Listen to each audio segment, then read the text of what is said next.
Long one, Let's kick it off. let's get started. Okay, I will go ahead and call to order. One moment. Oh. Sorry. Wait for it. Waiting for the go ahead from Victor.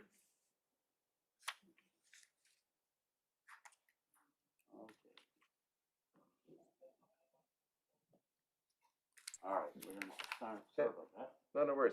I'm gonna go ahead and call us to order on January 11th, 2022, and go ahead and take our roll call. Why don't we start with you, Adrian? Adrian McGinnis. Tawfiq Hamdan. Emily Kaiser. Matt Darden. Jeff Honeycutt. Kara Riley. Okay, that is 6 out of our 7, so we do have a quorum tonight. I believe Marissa is en route, so she can join us as she arrives. Let's go ahead and stand for the Pledge of Allegiance. Which I believe our flag is outside, right? Oh, behind us. Okay. I pledge allegiance to the flag of the United States of America and to the republic for which it stands, one nation, under God, indivisible, with liberty and justice for all. Okay, we'll jump into item number 4, which is our district update and attachment number 1.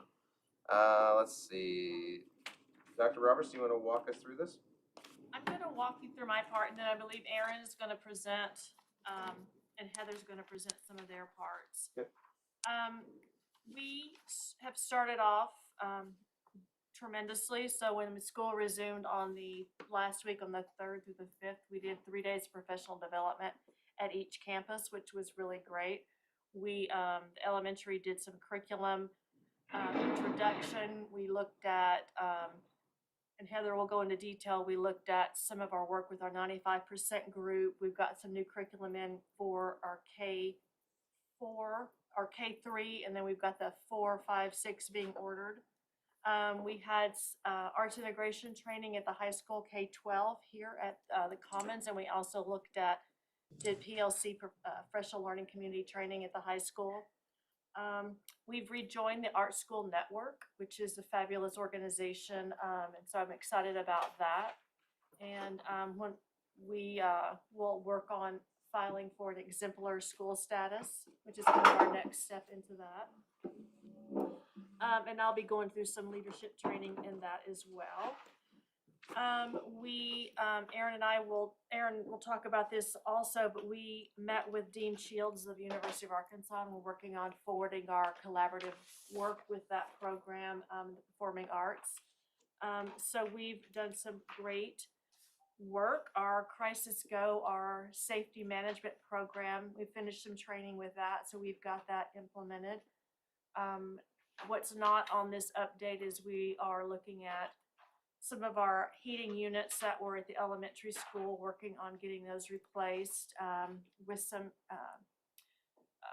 the really quick solution will be some heat pumps that will work to get those units in progress. We had 10 go out at the same time during holiday break, so we were fortunate that we had some partners that Flintco came in and donated some heating units, portable. Was that because of a power issue or something like that? I'm just trying to think what could make 10 go down. Well, apparently the units had been sort of in a slow decline, and our advance notice wasn't as advanced as we really needed to have on that. So we're addressing that communication gap, but we've got some solutions moving forward that's going to be realistic. So we're hoping. You say declines it because of like age of the units? Okay. Yeah, they are upwards to 10 to 15 years old each, and so they're at the end of their life cycle. So with the heating pumps, that's going to help us get those replaced and working, not replaced, but get those working in a way that we can extend it as much as possible, and make plans to budget in the replacement of those units where it's doable and not causes huge strain to our budget all at one time. One more question on that. Do we, I guess for the units that we had in place that just failed, do we have annual contracts on those where people are coming in to check them and do maintenance and such? We do. We have a maintenance agreement with Comfort Systems, and I think Neil might have mentioned that in his update, but we would have liked to have been notified earlier on that we were on that road to decline. We just weren't, and unfortunately it all happened at the same exact time. On the coldest day of the calendar year so far. But quick action went into place, and we were able to have that heat working for kids when they arrived on school on last Thursday. And so we'll continue to work and move forward and get that repaired ASAP. So those are my updates, briefly, but I want to move on into my colleagues and let them, or do we Before wait for move that? on to that, have we thought about some other equipment other than heating that might need to have a little bit of attention to make sure that stuff like this won't happen, you know, with that campus? I mean, I know we probably don't have that much issues on this campus because of all the work and the remodel that happened, but, you know, can we make sure that there's, other than the heating, you know, what other things we need to look into to make sure that we don't run into that issues? Absolutely. So a couple of things have happened. So luckily, we were able to have a facilities inspection and review on that exact same Thursday. So we contracted with APSRC, who sent a gentleman by the name of Brad Montgomery in. Brad used to work for the Department of Education over facilities funding. He did the facilities review of the elementary campus. Specifically, and we kind of had a general idea about this campus, but that was our biggest area of concern is the elementary. They got on top of the roof, he and Neil, and looked at all of the units and actually the walkthrough of the entire building and every single classroom. He's going to present all of those findings, which I'll share with you at our board retreat very specifically. He did not feel we had any major concerns other than those 10. So we'll continue to monitor those, and we're also going to work with Comfort Systems to develop a better communication path. That contract is also up at the end of the spring, so we're going to evaluate some additional options to see what might we do about that.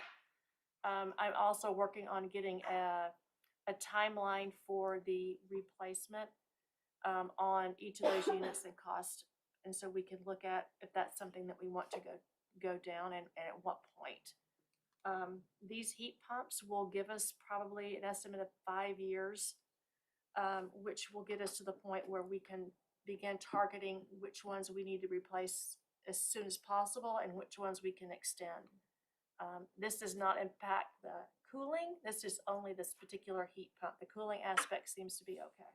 So I did have a parent ask me about our use of Esser funds and whether we had any left. Is that something we could use Esser funds on? Yes, absolutely. So we will use those funds when we make the decision on which route to go. So currently I've got the Comfort System bid on the heat pumps, and now I'm looking at one more so we can get at least 2 bids on what that replacement will look like. And I just want to add on the financial side, as we start looking into budgeting for next year, we'll be talking about things like this. Before any of us were in place, you know, we really have no control over what happened in the past, but they weren't setting aside maintenance funds.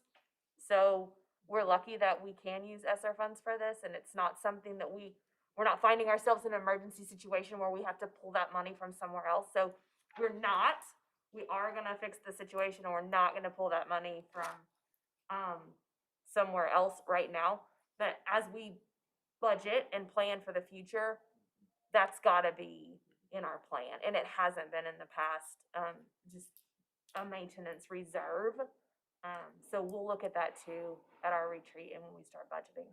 Yeah, I think that's great, because I mean, you look at some of the weather-related issues that happened in the past couple of years. We've gotten very, very lucky, especially with that tornado that hit a couple of years ago. I mean, it could have damaged that campus a lot worse. Yeah.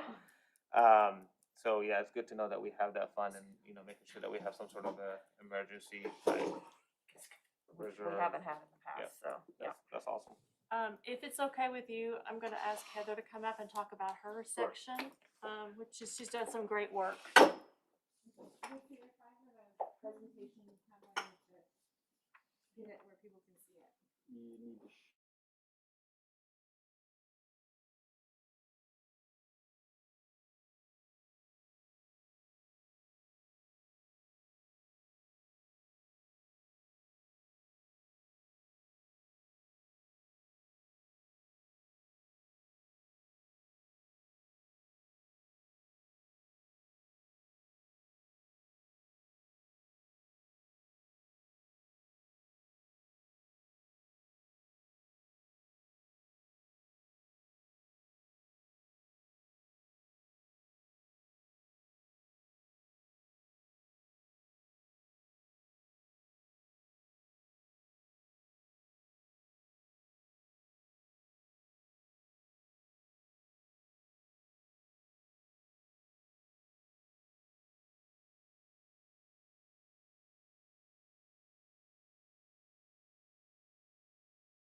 did you? No, I saw hers and thought, oh, Sheila, who works at our admin office, makes mugs and She so does.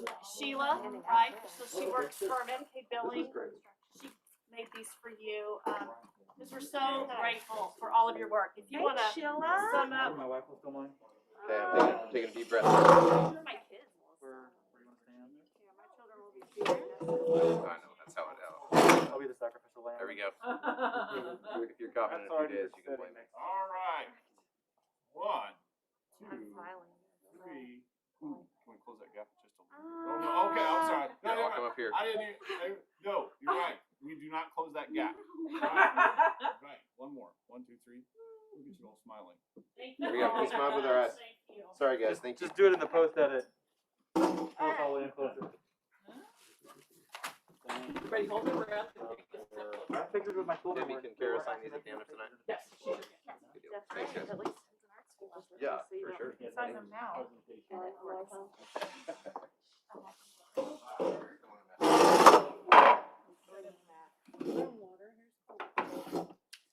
Are we on, Dick?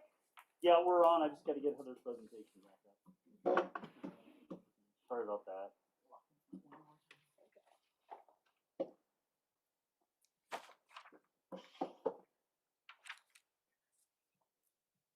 Okay.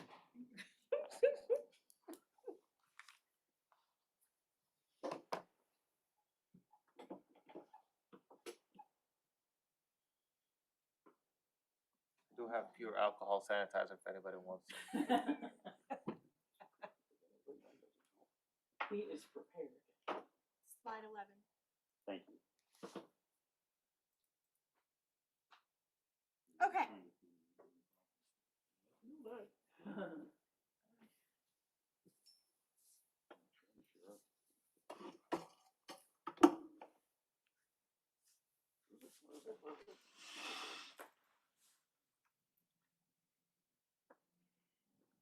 Okay, there we go.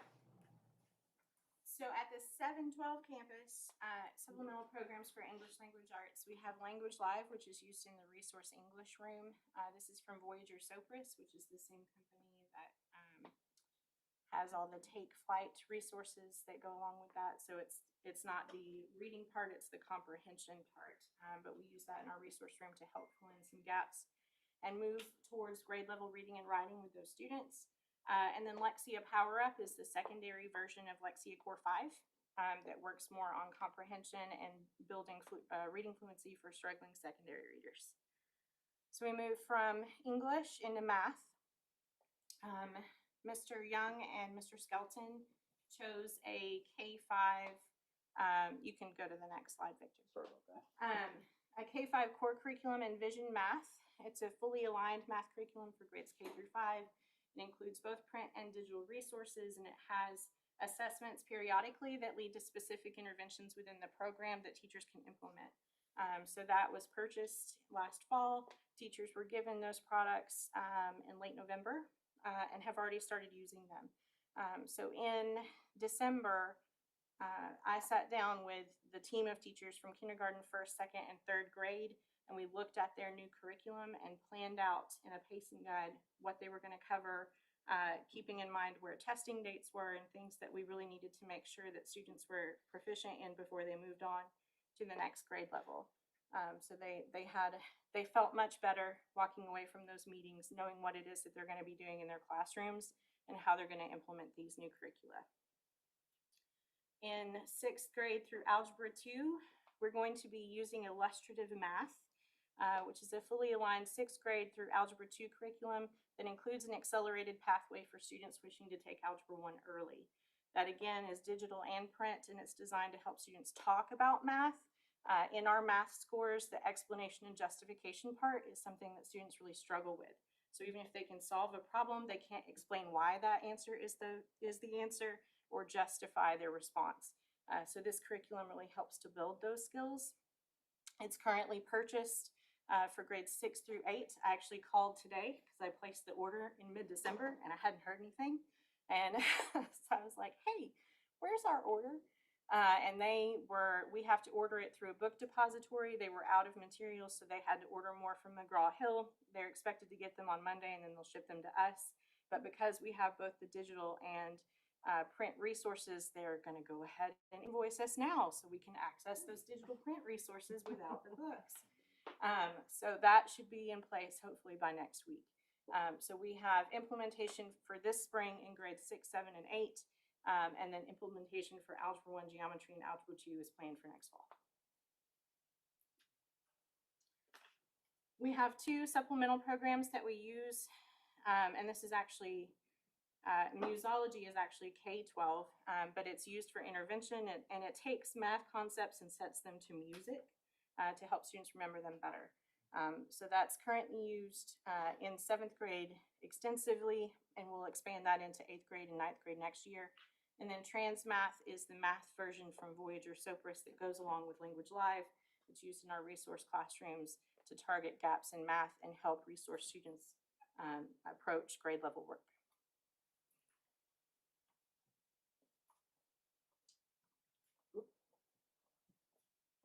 No, sorry. It's okay. You're fine. So this, just as because I'm a former science teacher, science is close to my heart. And one of the things that we should really be looking at in science, especially at the elementary level, is incorporating that into math and reading as frequently as possible. So those critical thinking skills can be taught anywhere and give more meaning to the things that you're reading or the math that you're doing. So keeping that in mind, we're looking at, or we have a mystery science curriculum at the K-6 campus. So this incorporates technology and provides students with inquiry lessons on a wide variety of science topics, and that can be adapted to coincide with any math and ELA lesson. We also, through the Core Knowledge Language Arts program, several of the units each year will be on specific science topics. So instead of just doing the reading about those science topics, you can incorporate the critical thinking and hands-on parts that go along with that. And we'll be looking at that when we curriculum map for next year, later this spring. At the 712 campus, we use STEMscope Science and Technology, which is a resource for teachers to provide print and digital resources for students. There's a wealth of videos and articles and hands-on inquiry activities to help students build a solid foundation in critical and creative thinking. If we're thinking about science scores on the ACT Aspire or the ACT, those are not necessarily based on any content, but on a student's ability to critically think. So to interpret data, to know what they're looking at without necessarily knowing the nitty-gritty about chemistry or physics or biology. So we really want to emphasize those critical and creative thinking skills. Social studies curriculum. This is where we teach our students how to be good citizens. And at the K-6 curriculum, social studies curriculum is still under consideration. So we're looking at Savas's My World, and it ties in with ELA and math as well. And then the Core Knowledge Language Arts content contains a lot of social studies topics. So we'll be looking at how extensive those overlaps are for kindergarten and 5th grade and tying that into our literacy blocks as well. And then at the 712 social studies social studies teachers, we just purchased and teachers just started using Discovery Education's social studies tech book in all of their history classes. So that provides digital and print resources for all of the levels of social studies on campus. It looks at building research and helping students understand the difference between primary and secondary sources and how to build their writing skills when looking at those, all of which are skills they need for college. Fine arts curriculum, and this can't, like, I didn't even know we were doing this until Dr. Roberts told us. This is Davis Digital, which provides access to ebooks and digital portfolios for visual art students and teachers. So tying in some literacy and examples for our visual art teachers that they may not have access to in their classrooms. And that is the conclusion of my presentation. Do you have any questions for me? I'll take one. Yeah. So the licenses that we have to use these, will all teachers be able to look at different subjects or just their own materials? So that way we can kind of integrate across disciplines and influence what each area is doing and impact the whole. Right. Well, in kindergarten, first, second, and third grade, the teacher is the teacher for all the things. So yes, they'll be implementing that. In fourth and fifth and sixth grade, they all talk together and show each other what they're doing. And so there's integration within that. At the high school level, we don't have enough licenses to give every teacher access. But the hope is that they will talk to each other and collaborate. And that is part of what Mr. Jones does as well, is helping with that collaboration between departments. Where are we with implementation on all the curriculums and are they all like underway for all the grade levels or? 95% group is in place and in use for kindergarten, first and second grade. Core knowledge, language, arts is in place and in use for third grade. Kindergarten, first and second got their materials yesterday. So they are going through them, sorting them, and have a plan to put them in play as soon as they get everything figured out. And then the Envision Math is in place and in use for kindergarten through fifth grade. Illustrative math is ready to go as soon as they get access. And then the sixth, seventh, and eighth grade English curriculum into literature. They got materials right before school started last Thursday. So they have the print materials. And I think Ms. Kerr has started using hers. I know Ms. Cerna has started using hers. And then they got digital access today. I finished that setup this afternoon.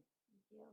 My other question is, in terms of inventory, because we just spent a ton of money on curriculum, how are we keeping an inventory? How are we making sure that all of it gets back to us? And then what's the budget, or are we prepared for the years in advance? Because I know the literacy program requires a lot of consumables and a lot of repurchases. Yeah, so for the illustrative math, we have a 3-year license for digital and print materials. So we will get them for the next 2 years. That's already part of the purchase. The same thing for Envision Math. I think that's 3, it might be 5. So those are already in place. For the literacy, it will be replacing the student books each year, and that's kindergarten through 8th grade. The price for kindergarten through 5th grade is not exorbitant. Like $100 a class for all the student materials, which is pretty good. Yes, it is. And then everything else is digital, and so it's an ongoing, like STEM Scopes is an ongoing subscription, and I think it's like $6,000 a year or something like that. Okay. And then we have a inventory system where we're able to check things in and out for the year. Yes, ma'am. You mentioned that they're digital and print on almost everything. Yes. Which grades are using print? Because, I mean, and how, like, when we're saying print, what are we talking about, like textbooks? Some textbooks, workbooks as well. I think the workbooks stay in the classroom for the most part because they're using them in the classroom. So I know there are math workbooks that are being used for Envision Math in kindergarten through 5th grade. I don't think the kindergarten, first and second grade teachers have not gotten into their workbooks yet because they just got them for literacy. And the 3rd grade teachers have their workbooks for literacy as well. And But for I'm the pretty older sure kids? they're keeping them in the classroom. For like the high school kids as well? Like what grades are, because I have kids up to 8th grade. Don't see them carrying textbooks much, so Yeah, so I don't know that they'll carry the textbooks. Right. That's part of having a digital platform, is reducing the weight for a student to carry. So for the actual textbooks, they have a classroom set usually. so they have an option. Mhm. And they have the option of having that print resource. So 6th, 7th, and 8th grade haven't got or have just gotten their print resources for English. So they may not be sent home with those kiddos yet. I have a 7th grader too. I haven't seen her workbook. And an 8th grader, and I haven't seen her workbook. And a 6th grader. I have haven't seen any of their workbooks. So, and then in math, they haven't gotten those resources yet. It's still just digital. So. And then the other question I have is, first of all, awesome work. I'm like really impressed with all this. This was done, I'm assuming in the past, it didn't happen overnight, but does this usually happen around this time of year? And like the next time that we do a reevaluation or review? Is Right. this gonna happen in the middle of the year again? Because I feel like this causes a little bit of disruption when you change the curriculum halfway through in the year. It does. So Okay. curriculum adoption is typically on a cycle, and you look at a specific subject. Usually in March to April of each year, you make your decision in May. You order it for the following year. So to make a mid-year change is unusual. We felt that it was necessary because we didn't have an aligned curriculum that we could guarantee for every student, regardless of which teacher they have. So going forward, it's gonna be done. Yes. One of And the, we're using Eames funding, as One our of the- funding to. yeah. One of the pushes that we felt it was imperative to get to is the state law that we have curriculum available and aligned, but also accessible for parents to be able to look at and see what's being taught in the classroom. We were out of compliance with that. So I felt it was extremely important that we got in place curriculum, as well as teachers really needing and wanting some skeletal framework for their classroom so we could align and scaffold and matriculate learning. To your point about the textbooks, the shift of purchasing and getting huge boxes of textbooks has really is gone away. So the concept of digital learning and then workbooks has really trended into, because the digital applications can update. So they can frequently update year after year and incorporate new technology, new information, new edits and all that kind of stuff. So we're just ordering the workbooks that accommodate that. So we really get, it's a better value, and it's a lot more updated and students and sort of engaging curriculum. So no, we will not normally roll this out at the beginning of the year, but we're thrilled to have it, and teachers for the most part are really grateful that we've got now things. We don't anticipate everybody getting everything accomplished immediately. It's going to be a process, but we are in excellent shape for our spring testing. We're in excellent shape for the teachers to continue our professional development, intensive support at both schools, and then start with the fall with curriculum that they're really becoming familiar with. Having every teacher using, every kindergarten teacher, second grade teacher, et cetera, using the same curriculum makes the PLC process a lot easier too. Because they know what they're talking about and where their commonalities lie. For any parents listening and for you guys, the curriculum map pages are up on the website. You just, if you don't even have to search for them. We do, but you're gonna click on the magnifying glass, the search bar, and just type in curriculum. There's a separate page for high school and a separate page for elementary, and they'll be updated as new documents are created. But all of the pacing guides that are already created are already linked. Very easy to find on the website. Thank you I for thought all that that work, was, Heather. Yeah, that's great. Thank you, Heather. On our licenses that are 3 years, are we prepaying since we have the funds now, or are they gonna bill us each year of the 3 years? We are paying the 3-year contract. If it's 3 to 5 year, it varies depending on what it is. But we're So paying we are upfront. good. We're so grateful we have this Esser Funds that we were able to accomplish this. So yes. Aaron, do you want to present your? Sure. I have to follow you? Wow. As administrator and a parent, thank you, Heather. I mean, seriously. And to your point, I know it does look like it's kind of awkward and this is strange, but when you see what's going to be happening, and this is what our educators are then going to have and work with.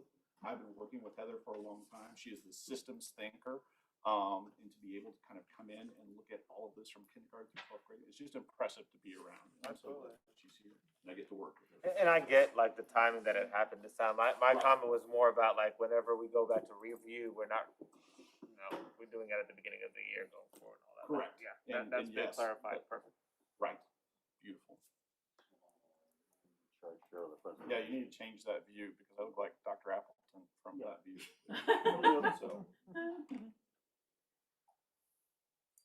he's already made a comment about my spot, so I thought I'd throw that back at him. So that's why that was done. Okay, Are we good? we should be Does good. this work? Ready for highlights? Just, Yes? There we go. All right, it's working. Hello, Aaron Jones, Director of Arts Integration and Museum Partnerships. I'll be providing some highlights of not only the arts integration, but some other very exciting things that have been happening and dialogues that we have had with not just other community, but educational institutions, as Dr. Roberts alluded to earlier.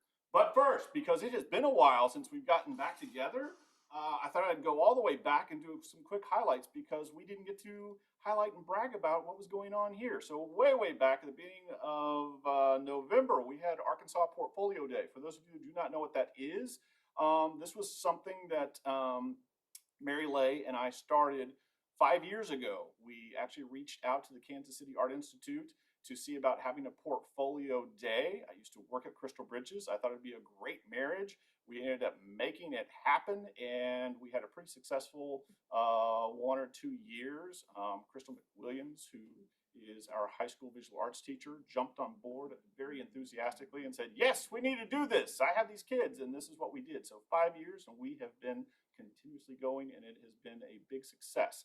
This year, it was at NWAC due to COVID. Crystal Bridges could not kind of have that many individuals. So NWAC actually kind of worked out, and I think we're going to have that possibly from now on. So we had a great turnout, 5 different states, over 100 students, and Kansas City Art Institute was very happy with the turnout. And I look forward to hearing about from Crystal how many that we have from from all these little locations when they get their scholarships.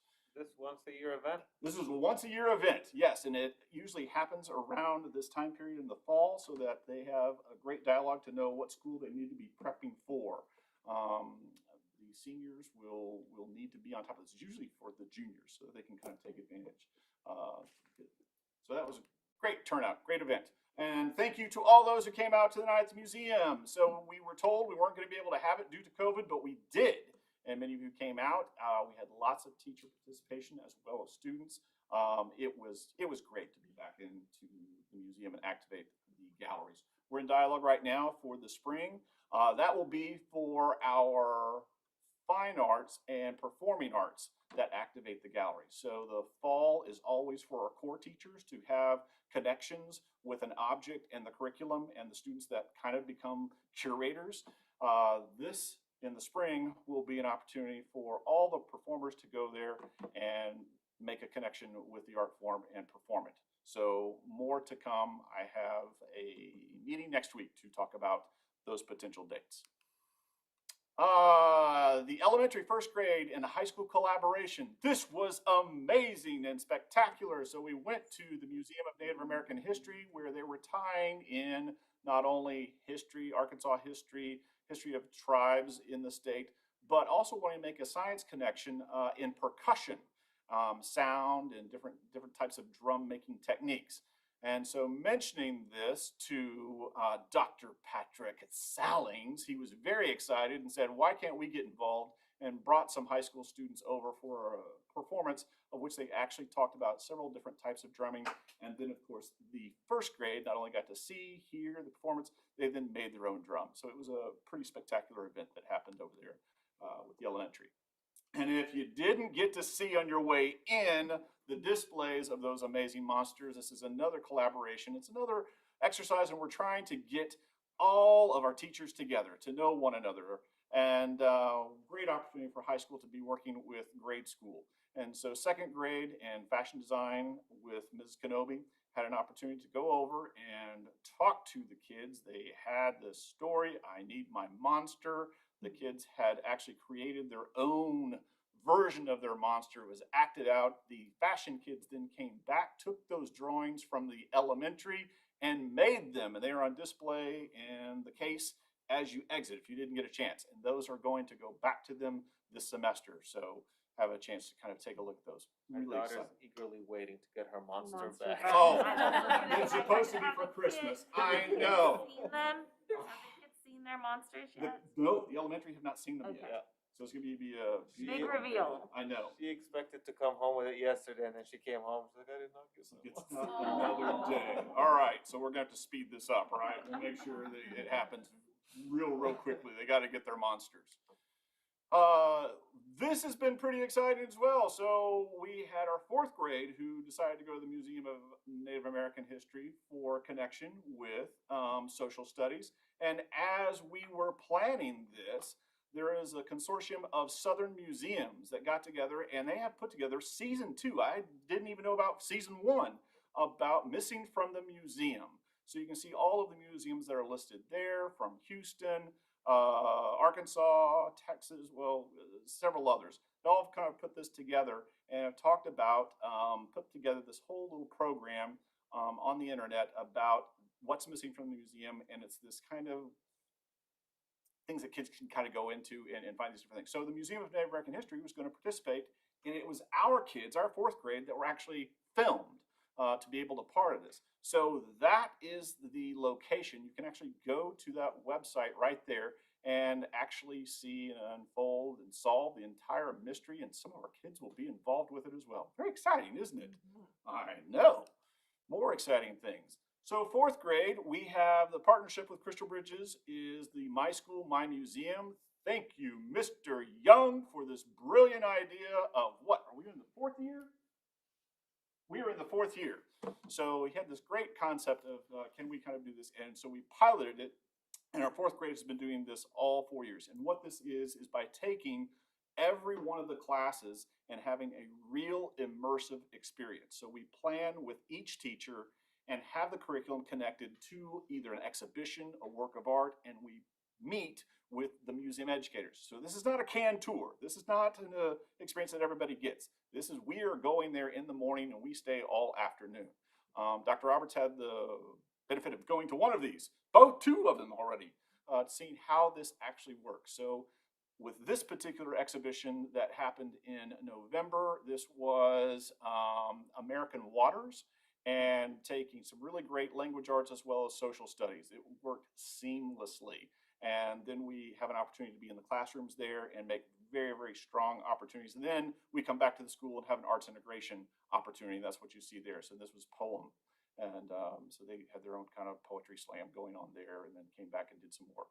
So it was really, really impressive. We're going to have our next one in February, which will be the blues, and I'll update you when that happens. Over here at the middle school, Ms. Hannah, this was a really great brainstorm of hers of looking at all these different things of sustainability. How can we talk about all these resources that we have and what happens to them on our earth, and how can we be good stewards of this? So what the kids ended up doing is they were wanting to make kind of a collage, a mural, these sorts of things. Then we came up with this concept of this puzzle making idea to make sure that all these things kind of come together. What's sustainable, what's not, how are we taking care of the earth? How are we going to lose some of these resources? And it ends up telling a story. And as you see in the bottom right-hand corner, everything was used from recycled materials. So it was a great lesson in kind of tying it all together with the science. And then we had the high school with not only Ms. Hannah, but Ms. Kodrowski of this hydro dripping. It was a really beautiful display. And you probably have seen this on some of the tumblers or other objects that you kind of have. So it's not just an aesthetic, it is all about science, this intermolecular forces of hydro dripping. So this is what they then looked at and experimented with, and each student produced their own. And we might be looking at selling these things in the future. So that was a really, really great kind of highlight. And then I'm not going to tear up. I see this image and I'm about to tear up. I shouldn't. So the choir is amazing. If you've ever worked with Ms. Adler, she's phenomenal. And our kids are phenomenal. And so she had this concept of how do we then look at sound, hear sound, feel sound. So we had the choir and we looked at 3 different locations. We went to Crystal Bridges, and if you've been in the Sky Space by James Turrell, you are familiar with it. You get in the center of it and it reverberates, comes back to you, and it's really kind of beautiful. If you have an entire choir singing something a cappella, it's quite moving. And then there's the tulip tree shelter there down at the bottom of the center. That is a mock-up of the Great Hall that the architects kind of put together, and now it's kind of out there, but it still projects sound. And then we went to the Mildred B. Cooper Chapel in Bella Vista. So moving was their performance. The director was there and did get emotional, causing me to get emotional. And then she extended an invitation to quarterly of our students to come and perform. So that's how good they are. So thank you, Ms. Adler. You're phenomenal. Then we did have an arts integration PD in November. Great thanks to Rebecca Schuster and Amy Watson for taking care of the elementary side of what exactly is arts integration, what is arts enhancement, how do these things kind of work. And then we had one simultaneously over here at the high school. It was a little different because we do have a collaboration with the University of Arkansas. So I'll pause just really quickly because there are two parts to this. As Dr. Roberts mentioned, we met and discussed with Dr. Todd Shields, who is the dean of the Fulbright School. And then there's the School of Art. They work together, but they're not necessarily the same thing. We are going to have partnerships with both, which is pretty phenomenal. Right now, we have a partnership with the School of Art through the University of Arkansas and the Arts Integration Project. For those that have been on the board, have been around, you know this has been in dialogue for about 4 years. You see 3 individuals over there, 2 of which are with us right now, the amazing Ms. Jamie Dale and Crystal McWilliams and Rebecca Funderburg. So they are part of this team to where we work with University of Arkansas on this arts integration project, looking at AAA as being a lab school for what they want to build as kind of an art integration hub at that institution. So these 3 amazing individuals are working with the University of Arkansas as well as a couple of other school districts and donating their Saturdays to go be a part of this and then kind of come back and work with our teachers here to see how we can kind of improve arts integration. So at that particular one and location, we actually got to meet the director, Steve Brodnax, the third, who had put this together most recently, Maria and Rosetta, which was a show that was there at Theater Squared. And it's about Rosetta Tharpe, who is the godmother of rock and roll. She's from Arkansas. He's from Arkansas. It was a great connection. And then we had the opportunity for all of our high school teachers to actually stream or go see this live. And it was quite impressive. From that, we then had another opportunity to talk about most recent PD about arts integration. These are very exciting things that we're doing with the University of Arkansas. We want to be something completely different. We have all the ingredients. What do we then kind of move forward with? So this was a big inspiration of how they put this together. How can we kind of showcase? And that's what we're looking at for the next couple of years. So for this spring, we have a couple of very important productions. You've probably heard about them. Yes, Little Shop of Horrors is coming, right?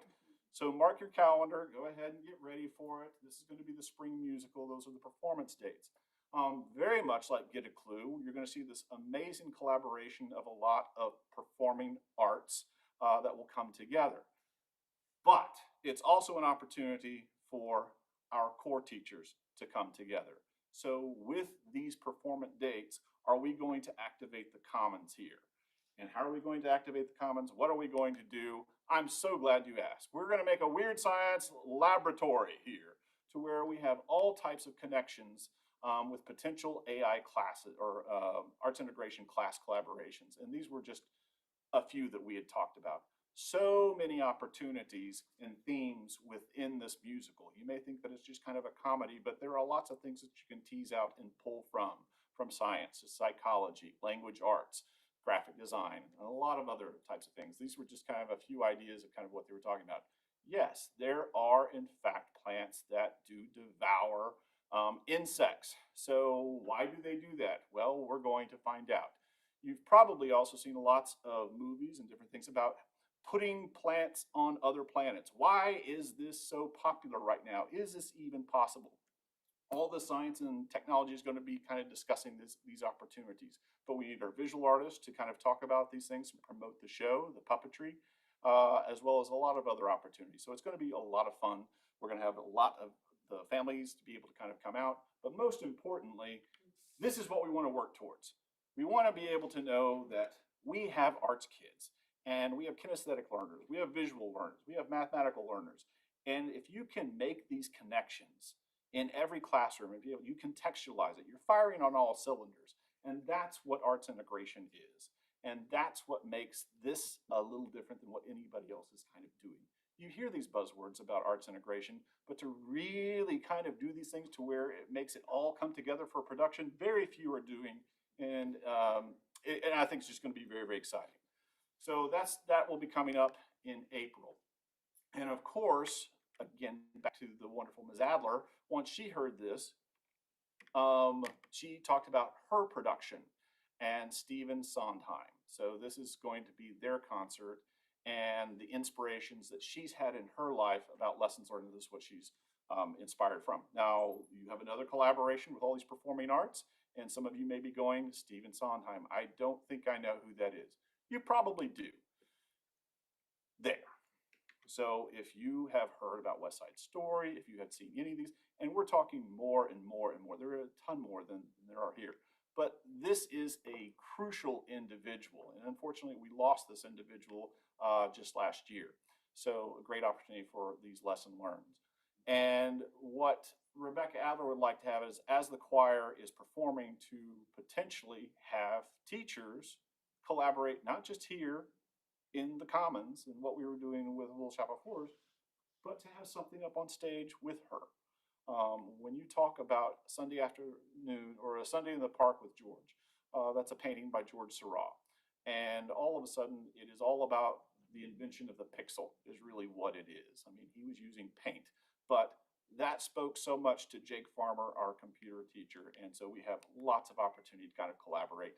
And everything from history and science, visual arts, computer science. It was very inspiring to be around these educators and hear them brainstorm about our class can do this. This meets with our curriculum, what we're doing this semester, and this is exciting. And so I'm just kind of thrilled that this is kind of happening. That is all about arts integration, highlights and things that are kind of going on. If there's any questions, comments, or traumas, I can address those. I just want to say it's one of my favorite parts of the Arkansas Academy, is the art integration. Mine too. I mean, I feel like we should clap for you. Yeah, no, that's awesome. I mean, It's all of us, right? It is. Like, I mean, Heather's you don't. presentation, we're just taking so many steps forward towards our goals, and this is great. This is great to see. I hope we have parents watching, or I hope we have parents that watch this later. So, Well, what's inspiring are the teachers. And at first, when you hear about arts integration, you see these things, it feels and looks like it's a lot of additional work than what they have to do. And it's just a mindset kind of shift of how this kind of works. And it's not like you have to do every one of these things. And for them to be so inspired, and we have all these resources here, it's pretty amazing. I mean, we have everything to gain where we are with these teachers, with these kids, this location, to make this a national model. That's why the University of Arkansas is so excited about us being a pilot school. And if all of us can just be on board with that, it'll be beautiful. Do we share some of the stuff that we're doing on our website? Yes. Like to this level of detail, like including what's coming with performances and all that stuff. Because I've seen some. Yes. I haven't seen to like this level of detail that made me just go wow like I just did. Right. There is a tab. You hit the arts integration, and I will do better. So I try to capture as much as I can, and we do, because we have so much from K-12 going on all at the same time, and then we have the partnerships that we do. But yes, there is that, and I need to kind of. I just like to your point, like this is what helps us kind of get the word out there, Right. Because our website is not just visited by our community only; it's No. visited by everybody. So And to that point, yes, 3 years ago, the grant that I wrote for the Walton Family Foundation, it was to then put, that's why we did a tab or a location for the website, is to share, to ensure that this was not just something we were doing in a silo. We were happy to kind of collaborate with the greater community.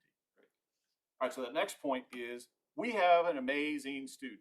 Well, you know that already. This student's name is Madison Bolte. So she sent me an email and said, Mr. Jones, why don't we have murals on our campus? I was like, that's a really great question. So she said, I would really like to initiate something about having a mural. And it was just days after Dr. Roberts had said, can we get some large canvases and have some of the visual arts kind of do some things and kind of put it around? And so I said, ooh, I think we can kind of put these things together. So I said, well, I tell you what, Miss Bolte, why don't you come up with a plan? And I want to see how serious you are. So, and she was going to be here, but she has COVID. She's in quarantine. Sorry, Madison. No, Madison, I'm so sorry, but I'm going to try to do you very, very proud. So this is her proposal, and it has to be kind of approved by you all. So high school mural proposal here, and the theme is Power of the Arts. Location open to, currently planned for the west wall located in the 7th grade wing, 2nd floor. Works with kind of the concept she's doing, but you know, we could be open to other spaces. And I think she'd be really open to that. She put together this team. It's the dream team, if you know any of them, except for me. They kind of said, we have to have you on here or whatever. So I don't know. So that's the location. We'll see what will happen. So she put together this quick little sketch, and she said, here are the things that I see that we could kind of do. You have this individual that is in kind of this meditative pose and the power of all the arts. And she's kind of telling me this. I go, I see all this. I see this. And so she kept kind of adding different kinds of things. And as we begin talking, I said, you know, Madison, you don't have to draw everything. It's okay as a visual artist to steal and borrow, if you will, and take these kinds of things, because these are going to all kind of come together. Well, she did. And take a look at this. So this would kind of be the background and focus on female power, girl power. There you go. Here she is. She's got the pose, and she had to have this kind of cloud, and mind, body, and soul, and how these all things can connect with not just the arts, but with everything that we do. It's almost kind of an arts integration. So she began kind of pulling things from the internet and placing them. And then we begin to kind of dialogue to where it kind of came together of, this could be kind of the theme of what we do. Very bright, very colorful. And then one in that team is actually a creative writer, and there would be a poem down there. It would not be in Latin as you see it. That's a placeholder. But this is kind of the concept. And I assured her that she would not have to have all of the details, but a good concept to kind of move forward on. So I present this to the board of what this team would be willing to do. I can tell you from working with them on just a small, I was overwhelmed and impressed of what they put together in such a short amount of time and how dedicated they are. And so I'll kind of end with that. Thank you, I don't know Aaron. if there's additional dialogue that needs to go or Thank any you. questions.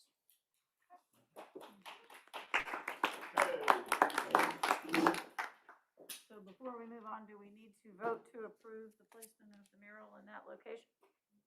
So what do you need our approval for? I mean, We're just presenting it to you. Okay.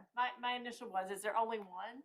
I mean, it's so I know, I'm beautiful. like, That's one of can my you just thoughts too. Yeah. put Yeah. some there, put some Yeah. there? Well, are they gonna Time- make this become a class project that Yes. each class kind of does as they go Yes. through, you know? I feel like this will be some great synergy that will continue to just develop. So Okay. I appreciate all of you for listening, and So do you need our approval? no, but I would No? love your Okay. feedback. I do have one question Okay. regarding the team that was put together. Is that based on like a grade? Is that based on just friends that got Interest. together? Interest? How was that team formed? That team actually put together some of the visuals for the, what did we have here for November? We had the Hispanic Heritage Month, and so they're part of the math club. A lot of them are part of the math club, and they did this illustration, but they also are in the visual arts as well. And it was pretty amazing to see a team work together. And they also really realized that if you open it up to a larger group, then it's not seamless.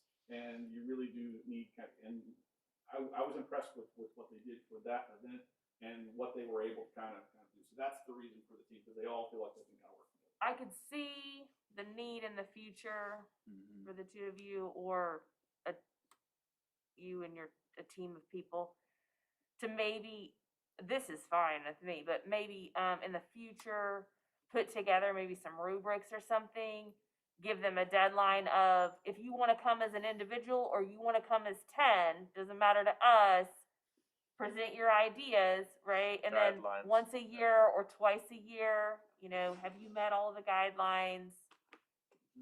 You know, we'll review and we'll pick a new spot for the year, or we'll pick a new spot for the semester, or however often you wanna do it. Cause I could see where you do this and then you're gonna have a lot more interest. Similar to how we handle, And Dr. Roberts and Crystal worked so hard with us of saying, you are expected to do this. If you're gonna be a mural painter, you have to pitch this idea. You have a deadline, you have a resources, you're gonna have to do all this, and that's exactly what we wanna put in place, so it's not just this randomness. yeah, I think that's great. I think just having like a set of rules and guidelines to follow, similar like what we have for all of our activities, that it's more of a privilege to be involved in Privilege, yeah. something like this, not just expected and, hey, you know, get, you know, your group of friends together and do something like that. It's more of a, you have to earn a spot to be able to do this. Well, I think there's opportunities too to look at the different muralists that we have in Northwest Arkansas. I mean, we have amazing mural work here in Northwest Arkansas, in every city in Northwest Arkansas. And I know that some of them would be willing to partner with our kids on projects, inside, outside, in the community, in our schools. So, I mean, I can see where this could really take off. So, Yeah. kudos to her. I'm sorry that she's sick. Pass on our good wishes. Okay. Are we gonna go through is this all for us? It's Okay. all for you. That's for us. Yep. Okay, so, number 7, personnel changes. Do we need to discuss them, or can we just approve them in mass? It's just for your approval, in- your awareness. All right, Move that we approve the personnel changes. second. All in favor? All opposed? Okay. All right. Moving to virtual instruction.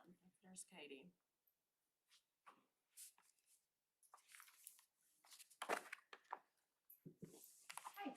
No. So, as with everywhere across the world, we had more COVID cases. We had 34 increases, or 34 more COVID cases since break. So that's a 40% increase in just 3 weeks. 46 or 40% increase in just 3 weeks. 11 of those are K6, 18 are high school, and 5 staff members. Currently at the K6 campus, we have 3 staff out due to COVID. And whether that's positive or they're waiting to get a test or they're waiting for results. And then 9 here at the high school. 84% of our staff are fully vaccinated. And then I have to use estimates for student vaccination rates because the program that we use for student records, eSchool, does not allow me to run a report based on COVID vaccinations. So these are estimates. It's 30% at the K6 campus and about 60% at the high school. We've never seen this volume before. And from what I've read, from what's been seen in the UK and South Africa, the peak is still a week away. So we're not even at the peak, and this is the highest we've seen. We have kind of become a impromptu testing site as well. I've heard from several parents that the PCR testing site in the parking lot of the Promenade Mall is a 3-hour wait. So we have rapid tests, so we will test whoever needs to be tested. We've not been turning people away. If those are family members of our students, we're testing them because we'd rather they have answers. But we do give guidance based on if you're still symptomatic the following day or you're worsening but your rapid was negative, we advise that they get a PCR test.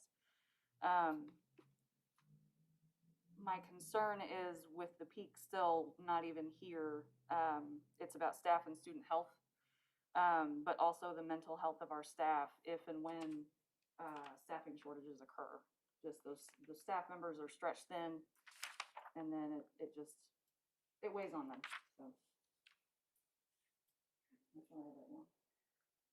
So the proposition has been made that we move to virtual instruction for Thursday, Friday, and the 4 days that we are in school next week. Are you in agreement with that? I am, because if the peak is truly a week away, hopefully that will get us through the peak.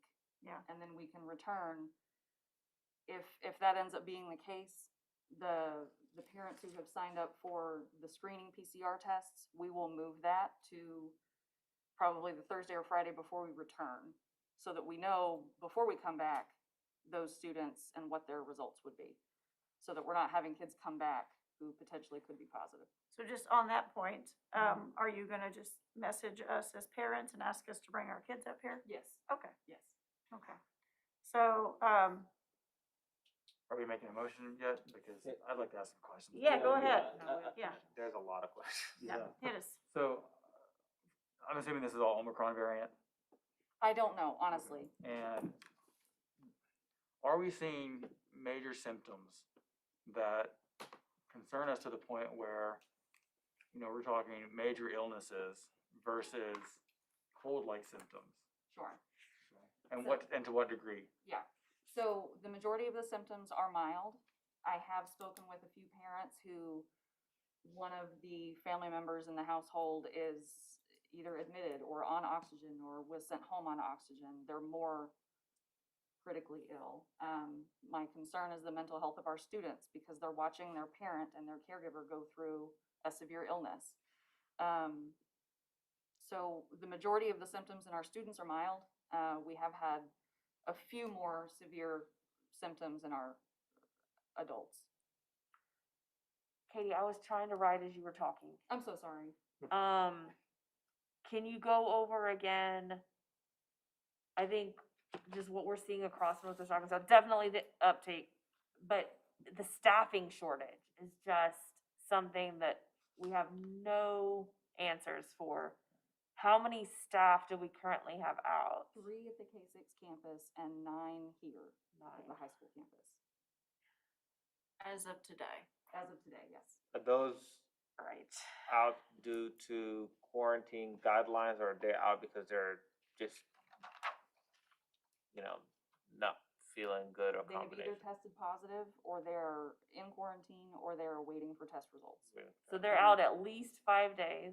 Yeah. So we have 12, at least 5 days out. Right. Where are we on sub? I mean, there are no subs. Bentonville's begging for Bentonville is people to, desperate. like they're begging for people to come in. I'm assuming we're completely out of subs as well. We're juggling staff members. We're pulling elective teachers to staff classrooms. We're combining classrooms. We're trying to be creative, which causes an additional layer of contact tracing and putting kids in closer contact. Sorry. So the concern is the children, the students, we want them safe.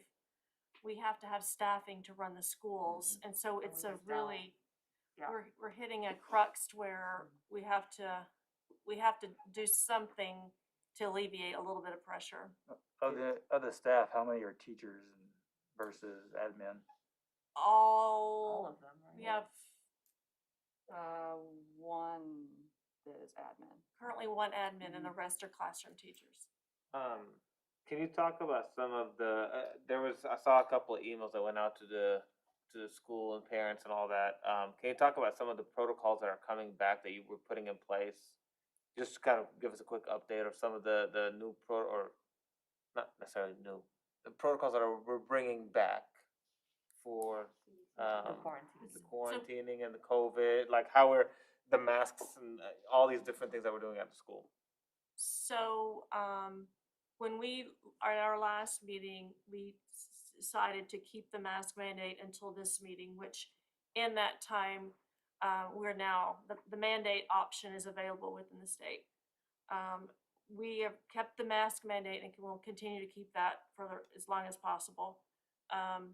The guidelines from the CDC, Department of Education, Department of Health, we follow very closely. I mean, that's really our guideline. That's the 5-day quarantine with symptoms. Katie is on top of it, continually monitoring and guiding. We are going back to some of our original plans of cohorting kids, not letting them eat in the cafeteria. It's more challenging at this site because it just doesn't operate that way.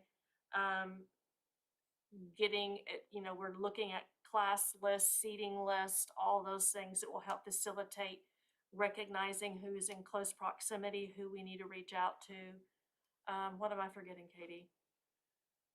I mean, down to little things like not having classes pass in the hallways on their way to PE. Like, we're trying to minimize contact with kids outside of their class as much as possible. So we're going back to where it was in the beginning. I mean, we're at the more heightened than it was in 2020.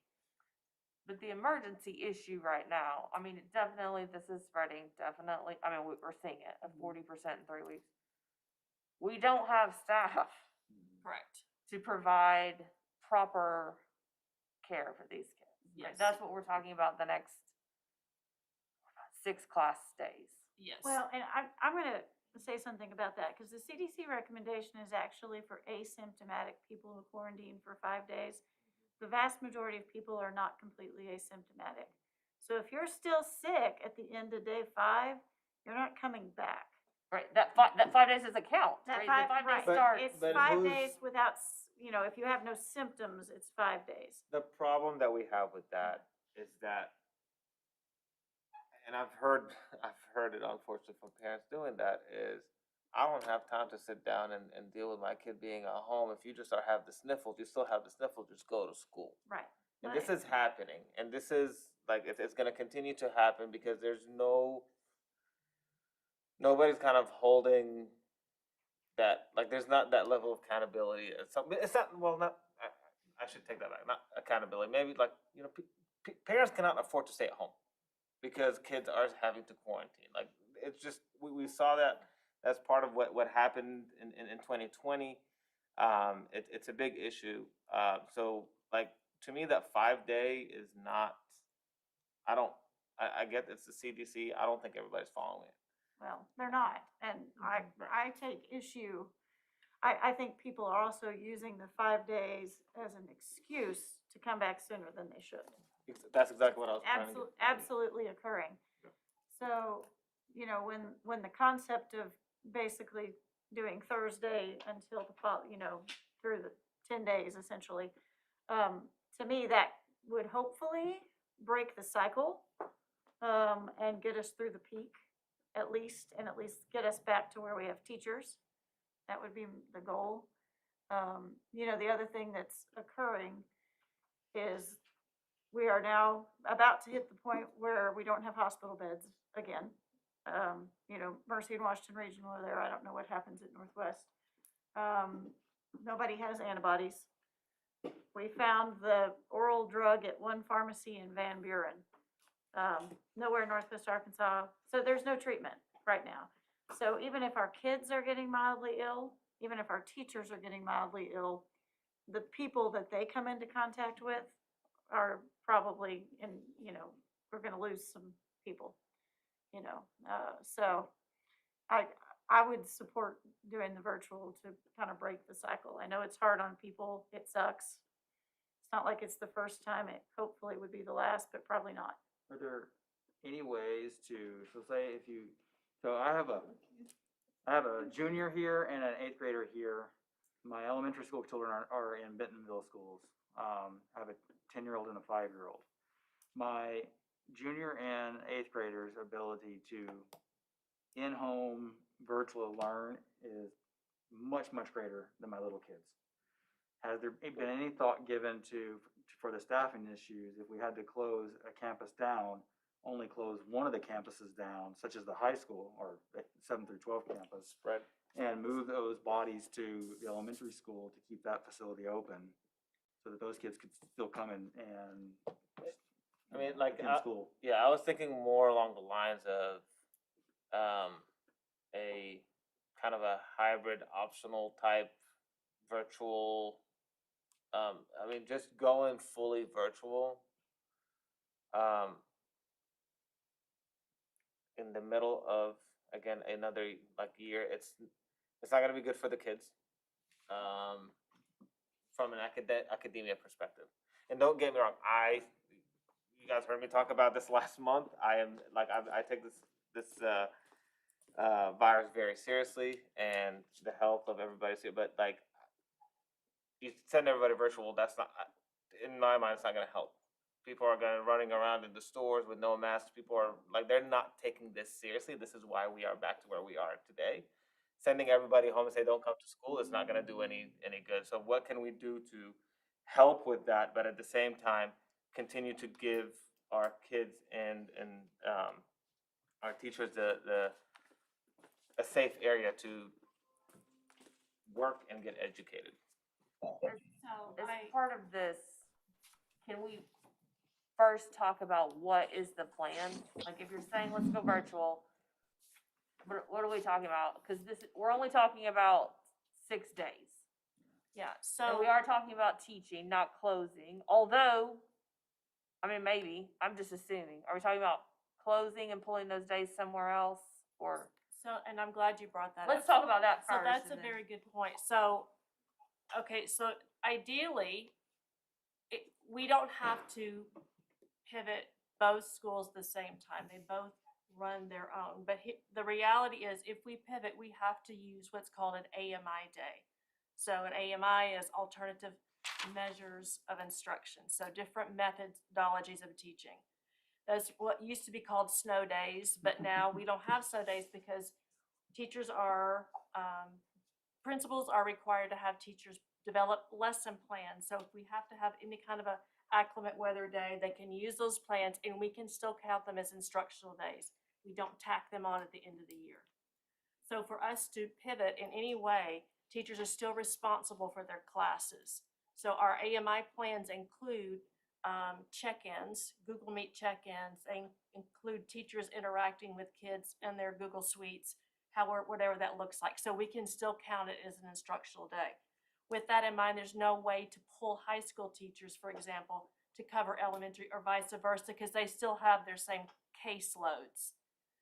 The only way we can sort of maintain this operation as it is to have more subs, because we are going to have more teachers out. That's just that's the reality of it. Kids are out and our school can still function. If kids are absent and they're sick, unfortunately, or whatever, teachers are still in place and we can still teach. But when we start losing staff, that becomes the question. And if we don't have substitutes, as mentioned before, we're competing with every other district. I mean, you graciously agreed to us approve our sub pay, which has helped, but they just aren't, if we don't have subs and we can't pull other individuals to fill in those classes, then we can't deliver instruction. Well, and on top of that, we're putting our kids at risk because we're having, literally for practicality purposes, we're having to put them together because there needs to be an adult in the room. So Yeah. the situation's getting worse on top of worse. And in this case, if a teacher or a staff member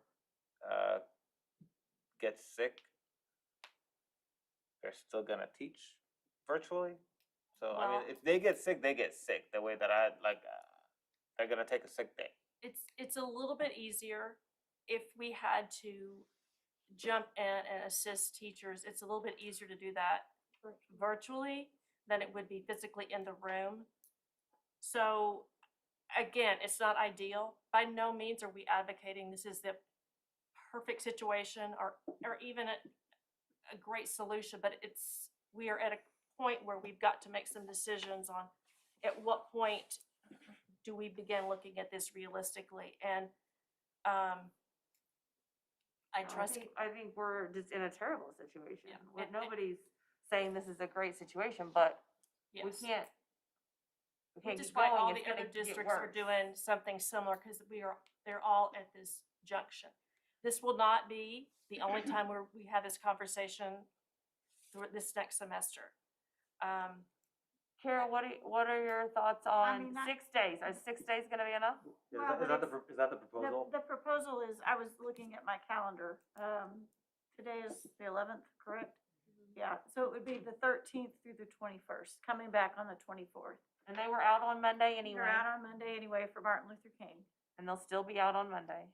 So it's essentially 6 instructional days, but calendar wise, it's 10 days. So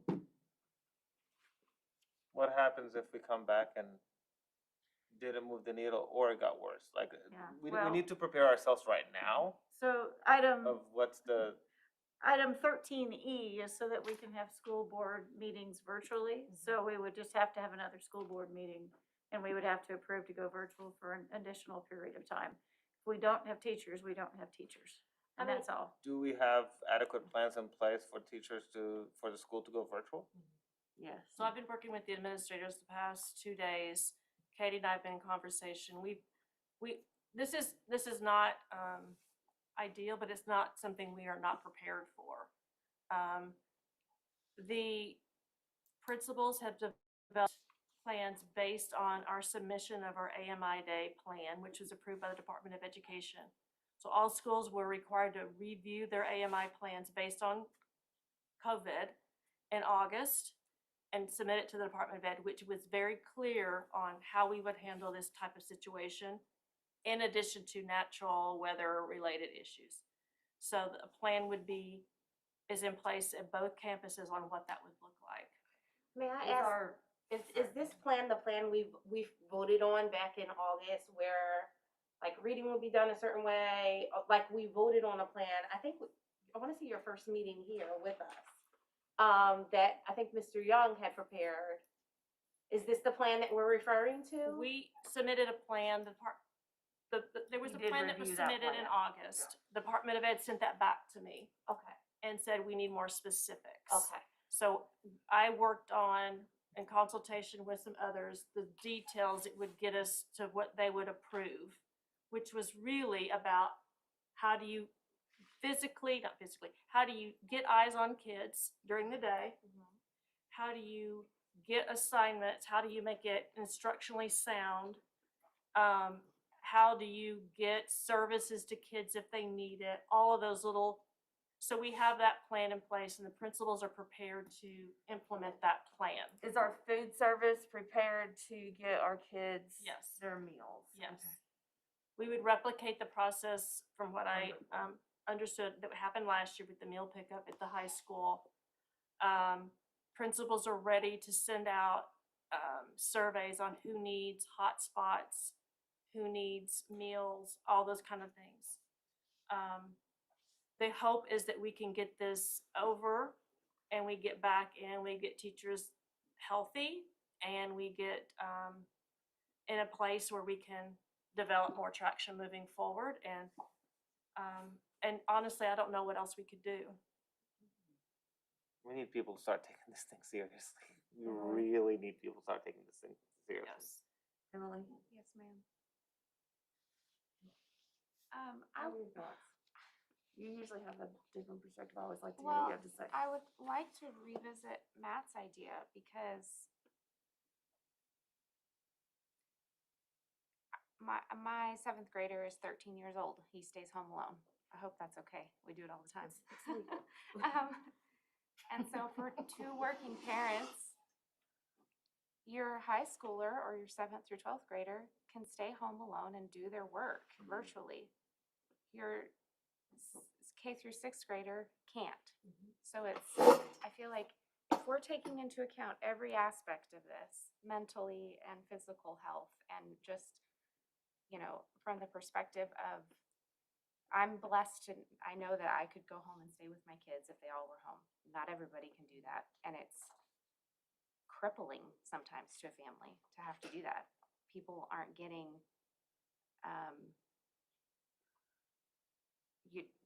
you're not, as an employer, you're not required to pay your employees anymore if they have to stay home with a sick family member. So they're not getting paid if they have to stay home. And their kids aren't even sick. Nobody's sick. Maybe in that. So I just, if the issue is, if we're boiling it down to staffing, if I can be so simple, then pull the teachers from the high school that are healthy and be able to teach at the elementary. That obviously there's only 3 there now, so it's not as big of a hole to fill, if you will, but. The other thing too, so I'm an employment attorney. Before moving to Bentonville, I did this for lots of different employers. Now I do it for the big employer here in town. I've been deeply involved in their COVID policies. there's a point where we may have to realize this is endemic and treat this like any other illness, where teachers, do you really want to burn your PTO for this? And especially when and I understand the mental health aspect of it for sure, but especially when the physical health, it's not much more than the common cold for most people. I certainly understand the staffing. I almost would like to hear, I see next on the agenda is comments from the public, and I don't know if anybody in the room wants to express a comment on this, but before we vote on something that shuts the school down for 10 days, I would almost want to hear from any other parents in the room. Or teachers. Or anybody else that's got opinion. But that's just my opinion, so. So, just to reiterate that if we go virtual, even if the high school goes virtual, that they can't pull teachers to the elementary school because they are still teaching. So that's not a viable option. But could they teach from the elementary school? Not really, no. You mean, can't are physically still locate them there for. teaching. I I would don't double know. their caseload. I think It at gets this point, stay off. as an educator, it's sort of insulting because it's almost like I understand that I'm an educator. I'm a parent too. I have very young children too. I know that we want them to be cared for, so we're able to go off and do our jobs, and I get that. But a teacher has an actual responsibility to teach. So if that teacher is assigned to teach certain kids, it's not fair to, when that teacher is healthy, showing up, working hard to teach their kids, virtually or in person. It's very, very, very difficult to teach kids virtually. You have to find them. They don't want to show up. They don't want to wake up. I've woken children up. There's a lot more demand on a virtual teacher than there is a teacher in a building. So to ask that teacher who is responsible to teach children virtually to also come and then basically babysit while they're doing their job is an insult. So I disagree with that wholeheartedly, and I'm a teacher too. I teach at, actually I start next week at the University of Arkansas. I've taught law school at It's the different. San Joaquin College of Law for the last 9 years. I taught law school at the University of Denver before that. Both of my parents spent 35 years teaching, and most of us have jobs where we are expected to be incredibly flexible, or otherwise we're fired. Okay. And so it's not insulting I just respectfully disagree, because it's not insulting to ask somebody to go above and beyond when the times require everyone to go above and beyond. There are lots of people who work on docks who have been asked to be very flexible. It's not insulting to ask them to go to work and do something additional than what they once had to do. I know teachers very well. I grew up with them. My mom was a school board, not a school board. She was a superintendent of the school system herself. So I've seen this from all the angles. I worked for an education firm. I've sat in meetings where we have, disciplined teachers. I do have to disagree with that, Matt, because I just I've don't find managed disrespectful. Black Friday for Walmart, Yeah. and I've volunteered at the K through school. And after I left being there for 5 hours, I'm like, I'll take Walmart Black Friday over. For staying sure. there. So like, I have For sure, but all it's the not- respect. I mean, I get it. Like older I don't students, find it get insulting. that. Older students, I get that. Well, The younger students, they need a lot of attention, and the amount of patience and the amount of focus that a teacher needs to do with dealing with a school or a classroom full of kindergartners is not easy. And to do that virtually, I've been on the other end where I'm Sure. trying to convince my kindergartner to pay attention while the teacher is trying to do that for 20 of them. I'm So not it's- saying it's not difficult. I'm saying it's not insulting. And there's a big difference. But it is. You've not been, I don't know how old you are, if your 35-year career of your parents was ever in 2020 teaching virtually in a pandemic when they had no idea they were going to teach in a pandemic and they had no instruction. I'm talking about your parents, and they had no idea. Yeah. And these being actual children, but to think about doing that in another job is a no. Trying It's- to think outside the box just a little bit, and I don't know if this will work or not. Yeah. And Matt, if you could weigh in. I don't even know how this would work, but is it possible to call virtual for 6 days of instruction? And if there was just dire straits, I know that we have parents that cannot stay home, or if they stay home, they're taking a pay cut because their employers aren't required to pay. Where I work, we have a COVID policy. You have 10 days. You don't have to use your PTO, you or your family. But that's not the case anymore. It's not required by law, right? So is it possible if parents say to Matt, I can't stay home with my kid? Do we have enough staff where some of the kids could come in?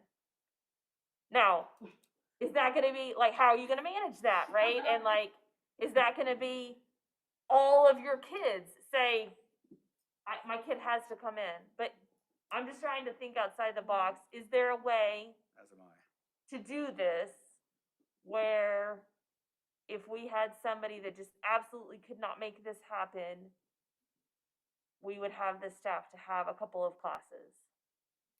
So right now. And again, we're all I talking can about talk bus. about is where we are right now, honestly. We're talking Like, about bus Some of services those now kids, and so like some of those people that are on quarantine, we got quicker than the days you're talking about because of when their thing started. Even though we've only been at school, they got it over the break or whatever. Like right now, we can have school, and we want to have school at the K6 because our kids virtually, y'all talk about how it is for parents. Teachers have the same thing. There is no great call here. Okay, like I could say, hey, let's not go to school and keep everybody healthy. I can tell you about half our kids will be going to the promenade, Defy, you name it, because nothing's closed now, and they're gonna pass it. Yeah. So it would be nice if we can have school when we can staff the school. Okay, So here's what, oh, sorry. okay, I was just gonna say, so what I'm hearing is we have the staff to run the elementary and not the high school. So is it acceptable, legal, okay with the state, whatever, for us to virtual the high school for this period of time and continue the elementary? Or make it optional. Yeah. Give the parents the option, hey, if you want to do this, then you have to take it upon yourself to deal with, But then your Well, teachers you have can't to do teach that because your virtual teachers and in can't do person. both. Right. We can't have a Teachers- hybrid. the they're teachers not, can't do they have to both. like do the take the workbook home and work with your students at home. This is not, I'm not saying that the teacher has to work, like, don't we have? We could allow them to go to Google Classroom, those tools. They just need to know they will not have direct instruction. There's not gonna be direct To do instruction, and dual that's. would be, we tried that before.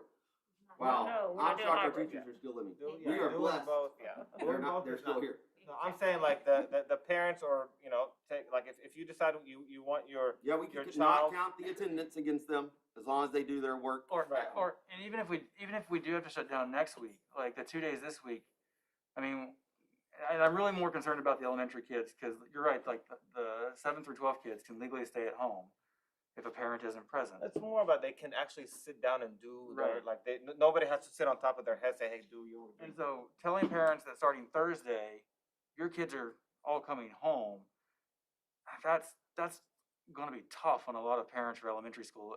And so I'm just looking for, before we vote on this, with the proposal being that we shut down for starting Thursday and then the rest of next week, and then potentially into the following week, is that we have the ability to give parents a little bit more notice so that they can deal with this. Because 2 days isn't a lot of times for employers to turn around and make decisions either. If half their workforce sticks out, so I'm just looking for, versus both schools being out. Can we make it one school be out? Can we make it both schools are out, but one school isn't out as long? It doesn't start at the same time. We stagger them. I don't know. So what if we just put the high school out? Is that an acceptable, If we're there, and then are you telling us we're there? Allison is telling us we're there. We have 9 teachers out. And Right. honestly, again, if we had the staffing, this is not about kids, it's about the staff that run it. And we're gonna have to sort of, and I appreciate you thinking outside the box, because that's what we're all gonna have to do. There's just like Matt said, there's no perfect answer to this. it it can change tonight, tomorrow, whatever. But currently, right now, we have not enough staff or substitutes to fill spaces at the high school. And the numbers fluctuate continually. If we decide to do that, why are we waiting on Thursday? So they can come get their Chromebooks tomorrow. The And vision, check in with their teachers. the thought was to give them enough time to touch base with their teachers, to develop plans to communicate very clearly, to get their technology, to establish some plans, Well, we can't things tell like that. parents tonight at 10 o'clock, right, that you don't have school tomorrow. I get it. Right, yeah. And Okay. let me just say also, we teachers take their sick leave. We have no funding for this to be a PT, personal time off. Yeah, I don't know how it's structured, so, yeah. They are required to take their sick leave. We don't have any state funding for that. Teachers are also, they have a contract, and also for the State Department of Education, they have a max student count that they meet, and to double up would exceed that, well, would double it. What, so we have 9 out of the 7 through 12 campus. What is how many staff members do we lose at the elementary school, or whatever the other campus is called, before we're at a critical level where you can no longer staff that sufficiently? Like how many bodies have to go out? The thing that's so frustrating, it's the amount of subs we can get. So we put in a number, request subs instantly, we get the request, and it's just, they have no one to Is it send. easier to sub the elementary school over the high school? Not at this time. There But are if we no only have to subs. sub one school, maybe if we get 1 or 2 and they only have to sub EMS, then at least that's, Except our sub-services Right. uses every Every- surrounding district Yeah. around. And the other ones pay a little bit more. So if I'm a substitute that's choosing to go in, that. We didn't Well, close, we made it got closer. I thought we fixed it. Okay. It's closer. It's closer. I mean, if everybody would sign up, everybody on here would sign up to be a sub, and you guys want to sub, I mean, if we had more subs, we wouldn't be in this conversation. If I had the capacity to do something like that, I would. Anyway. Do I get to teach law to the kids? I will, so, based on everything, my recommendation, I'm not saying making the motion right now, just doing the recommendation, then we can, is that high school goes virtual for that period of time.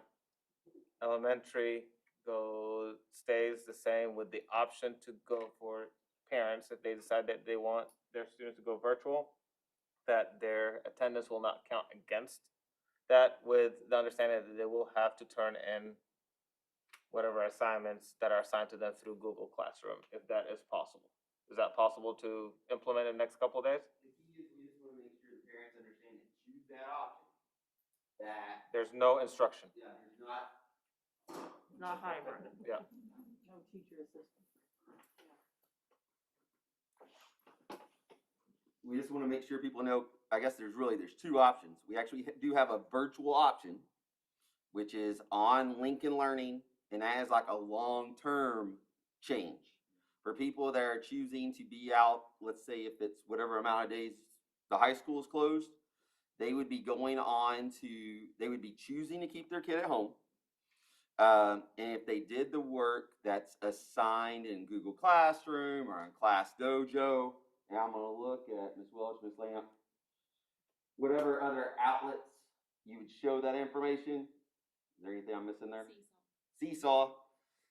They would complete that work, but there wouldn't be, hey, come on for an hour Zoom with me. So for the parents that are listening online, and if there's parents here, there's no instruction. But There's no virtual There's instruction. virtual instruction, but there's not Live instruction. live teacher interaction. The teacher's not going to say, hey, you emailed me, we're at school today.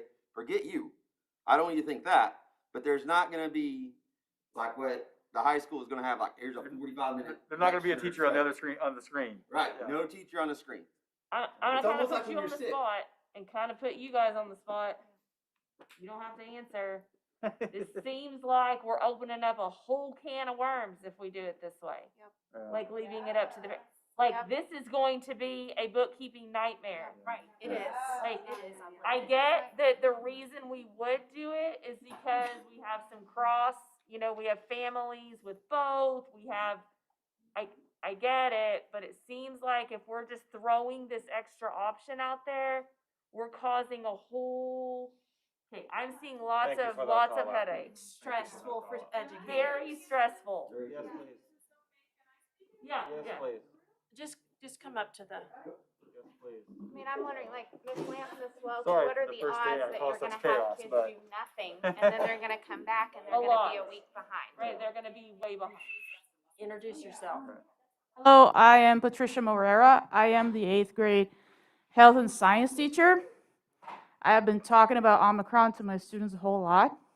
If you have an 8th grader, they have heard about Omicron from me. And the thing is, I've been here since the beginning of the school year, and I have really never felt the effect of COVID in my classrooms as much as I'm feeling now. At the moment, I can tell you, I don't have about 8 to 10 students. That's never happened to me before. If you go the route of giving people choices, we are harming the people who are here, and we are harming the people who are not here. Okay? The campus lacks optimal ventilation. We are not built for a pandemic, neither at the elementary and neither here. So whoever is here will be exposed to a highly transmissible virus, a lot more transmissible than Delta. The myth of the mild COVID does not hold water.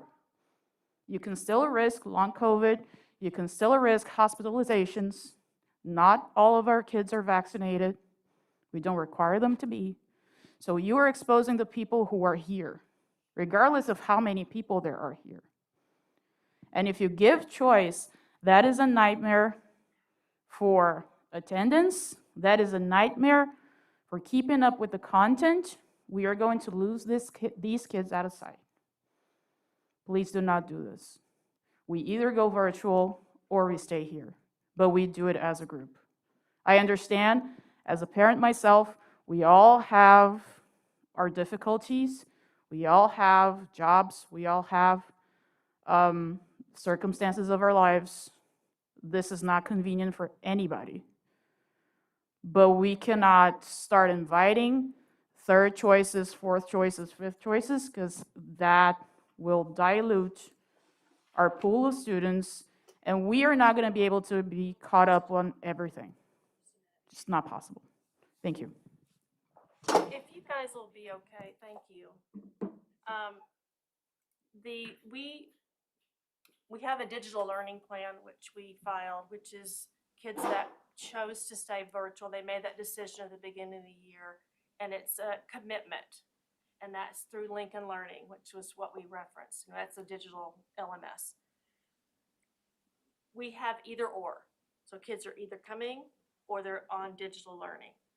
If we give the option that it will be very hard for us to verify attendance, that they are getting FAPE. I mean, it's an educational discrepancy. That we've got equity, that we've got assignments, that we've got continuation of curriculum. It's just we're discussing a situation that's very temporary and stays within our very clear lane of instruction in person. If it's okay with you guys, Dr. Appleton he's on Zoom, but he would like to speak if that's okay with you guys. Can you guys hear me okay? Yes. Yep.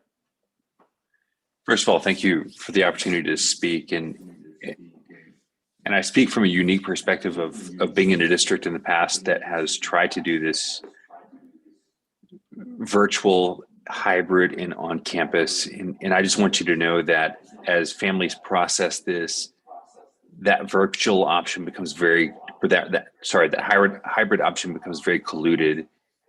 And I think it's in our best interest to choose virtual or on campus, just because from the management of that third option, it's just not something that is beneficial for students, and it's asking teachers to meet an expectation that they are not comfortable with, and one that they just don't know how to do, as it's not something that we're used to.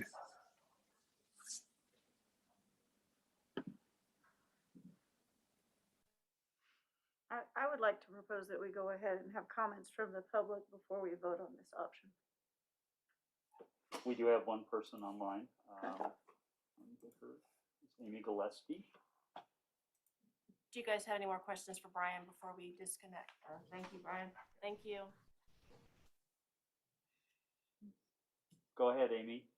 All right. Hi, thank you. I was not actually coming to talk about this tonight, but as a parent of children on both campuses, I would prefer that they both do the same thing. And my preference for everyone's safety would be the full virtual plan starting on Thursday.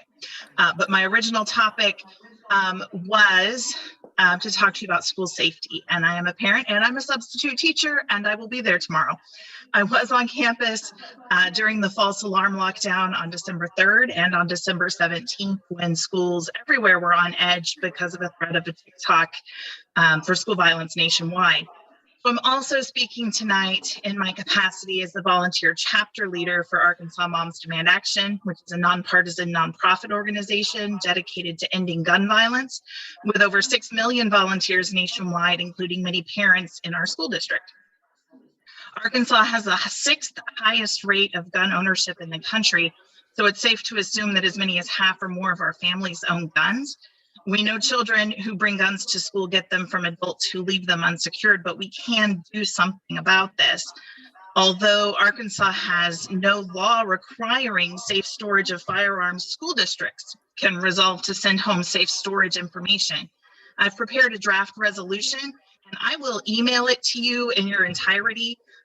But for brevity tonight, and because we have other things on our mind, I'll just present an abridged version. Whereas evidence strongly suggests that secure firearm storage is an essential component to any effective strategy to keep schools and students safe. Whereas an estimated 5.4 million American children live in households with at least one loaded, unlocked firearm. Whereas in incidents of gun violence on school grounds, 79% of active shooters are current students or recent graduates, and 78% of shooters under the age of 18 obtained their guns from their home, a relative's home, or from friends. Whereas keeping students, teachers, and staff safe from the threat of gun violence should be the responsibility of all adult stakeholders at each of our school sites. Whereas in order to continue with preventative measures to increase student and school safety, we must act now. Therefore, be it resolved that the board directs the superintendent and staff to update the student handbook to include information about secure storage of firearms. Resolve further that the board directs the superintendent to create an appropriate letter in both English and Spanish to parents and guardians that explains the importance of secure gun storage to protect minors from assessing irresponsibly stored guns, to be included in annual registration materials at each school site, and requiring a signature acknowledging awareness of secure gun storage responsibilities.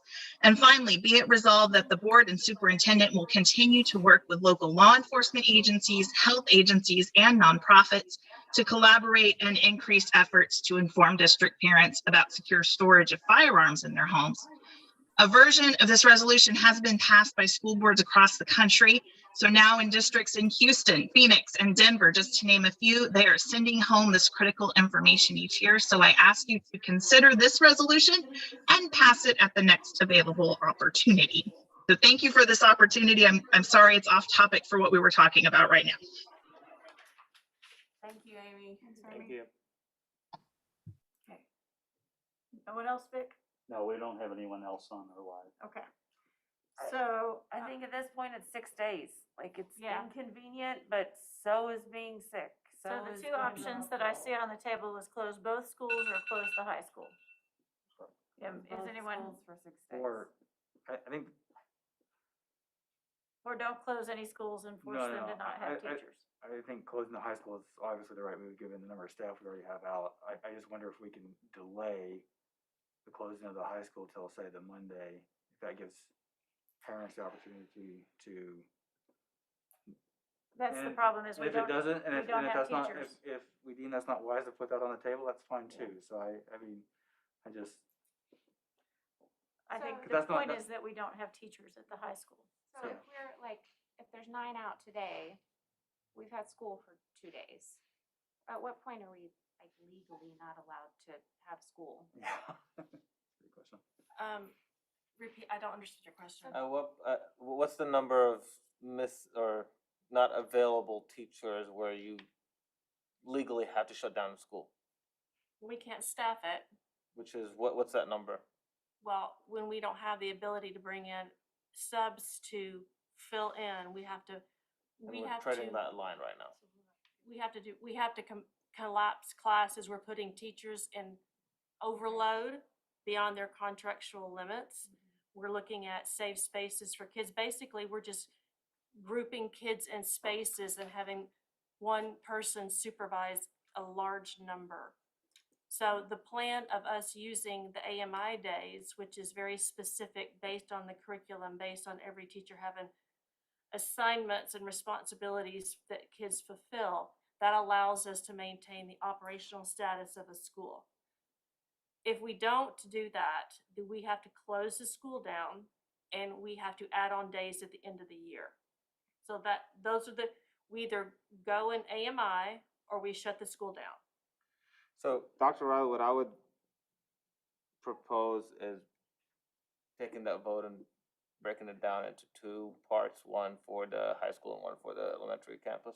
Would you like to make a motion? I would like to make a motion. What's the proposal? What are you saying is? Make the motion. So No, I would, Specifically. yeah, I would like to make a motion starting with going virtual for the high school starting on Thursday for a period of 6 school days And keep the elementary in person. and keep, well, He wants to this like is do the just, elementary. yeah, I'm and just the high talking school. about the high school right now. Okay. This is, Well, I want to know before we even make a proposal. I want to know after all of this discussion, after everybody's input, where is Katie? Where is our superintendent? Where is our medical people? Like, So, Okay. and one thing I where's want where's our teacher? yeah, because I think, I mean, and I get it because I'm a parent too, and I can't imagine if I didn't have anyone to be home with my young children. I understand that it's a strain, but the teachers I don't feel like there's a voice being heard right now in terms of what it's, I mean, they look stressed out. Yeah. We have to A care. lot. We have to care. And we're going against their contracts. We're overwhelming them. And I'm going to be the whole hybrid thing. Those kids are not being equally educated, which is a law. That we have to offer equitable education. So when those kids come back, we're catching them up. We're doing all these things. There's a lot of things that just aren't realistic. And we're setting up if we take the elementary school and say, let's stay in person, then we basically are saying, we're taking away our safe plan.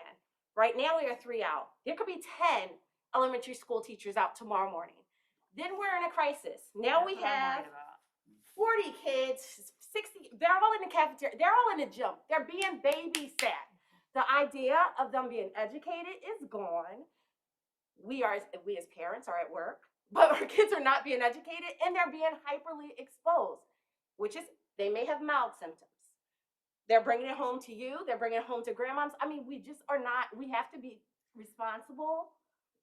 And we have to consider, I hear everyone's being considered, but the actual educators that are going to be put in the rooms, babysitting the masses, the healthy ones that showed up that are scared and praying in the morning, but they're showing up anyway to like almost a war zone. I mean, somewhere where you're sure to get sick. It's not when, it's not if, it's when am I going to get sick, because we're just making the situations more complicated for them. Well, to your point, I'm not sure that it's fair to say we're gonna, because we are already at our max breaking point at the high school, we're not gonna have you guys come in, but we're gonna push the elementary to its breaking point. I'm not sure that's fair to our employees. Yeah, and that's not, I wanna make sure that that's not my intention here. I just, to me, based on everything that I've seen going on, going virtual and not going virtual is not gonna do anything. It's not gonna put a dent in the COVID cases and people that are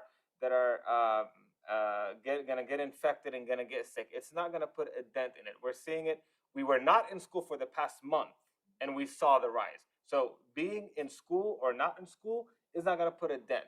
The whether it's staff members or the parents or the students are not gonna be in school. They're gonna be going out in the community and they're gonna contract the virus. They're gonna get sick, and then whenever they come back after being out for 6 months, they're gonna bring it back just like they brought it back after being out for a month. So this is why I'm saying we are not helping the situation, in my opinion. If the whole country goes and sits down at home for the next 6 days, then 10 days, then yes, we might fix the issue. What we're proposing here is not gonna fix the issue. That's all I'm saying. I'm not saying that this is not a serious situation. If every parent and every staff member can promise that starting on Thursday, I'm gonna sit at home and I am not gonna go anywhere. I'm gonna make sure I'm not sick and I'm gonna get tested and make sure that I come back home with either, or come back to work or school with a vaccine or a negative COVID test, then yes, so be it, let's do it. But that's not what's gonna happen. They're gonna come back and we're gonna be in the same situation, doing this, talking about the same thing in a week. And we're gonna end up being virtual for the entire semester, which is coming, by the way. We're not gonna avoid that, it's coming. That's all I'm trying my point that I'm trying to make here. For me, it's about what we can control. And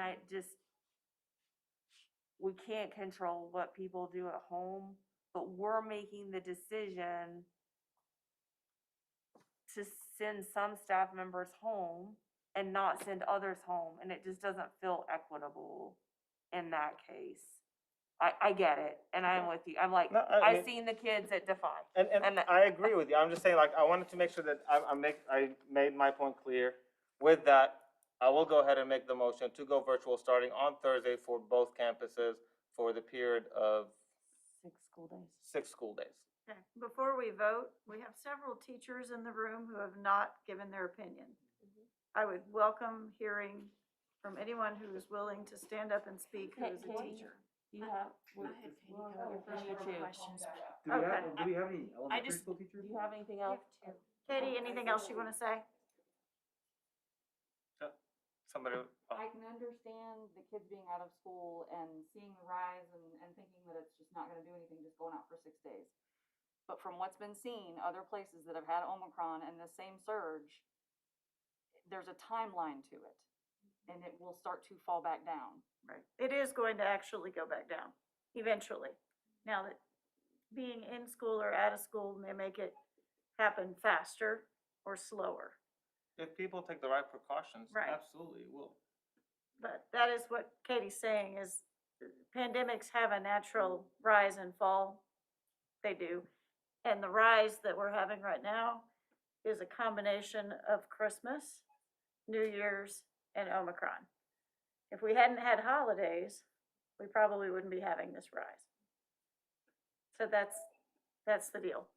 So anyway, teachers? Anybody? No? Can you come up here so they can hear you on the? I know you don't want to, but. It's okay, yes, please, please. It's okay.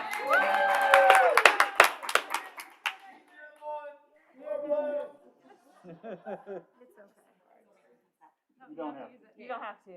I'm like the last person who would want to go virtual. I really don't like virtual. But I will say that if we end up having a lot of kids with COVID or quarantine, we still have to teach those kids too. So we're doing 2 jobs already. So, but I trust whatever Katie says.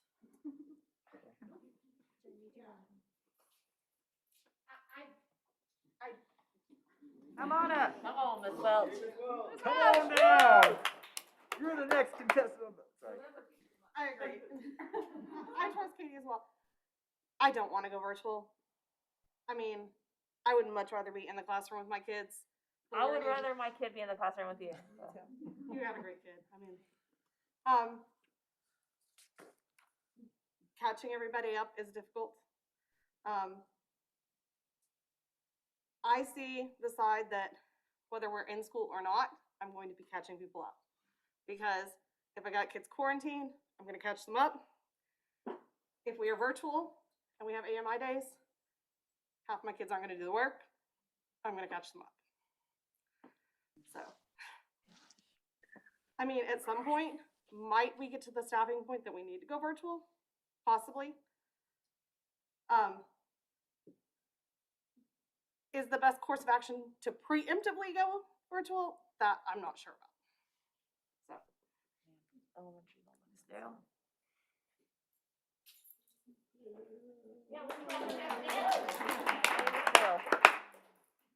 I'm hesitant to speak because I'm emotional right now, listening to everything that was said. Some of it was very hard to swallow. Some of it was very encouraging. Two things have come to my mind. One is effective instruction does not happen when you collapse classrooms, when you collapse as a school. When you have 60 kids being watched by one teacher, it's not happening. And you've got teachers working with no breaks during the day. They're eating lunch doing duty. They're watching classes during their plans. You've got people being the substitute nurse because the students are streaming in. Exactly like you said, 5 days, no symptoms, you can come back, but they're coming back with symptoms. And it is, she gave you the list of positive percentages, but she did not give you the list of quarantine kids. So it's a lot to be here right now, and teachers are holding on by a thread, despite everything that Dr. Roberts and Dr. Appleton are doing to change what's going on. It's hard. They did not make this decision in a vacuum.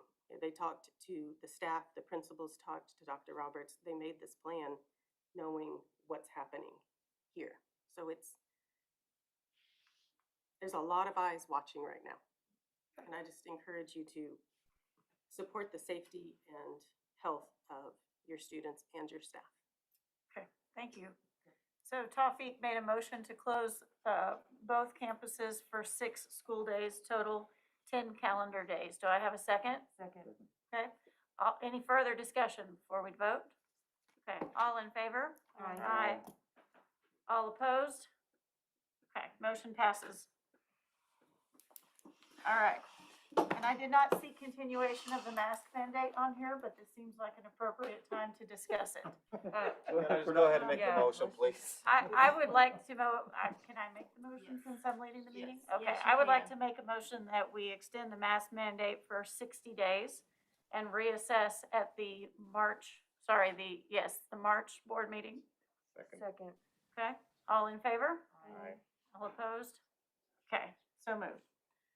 All right, next, where are we? Teacher of the Month. I have some plaques.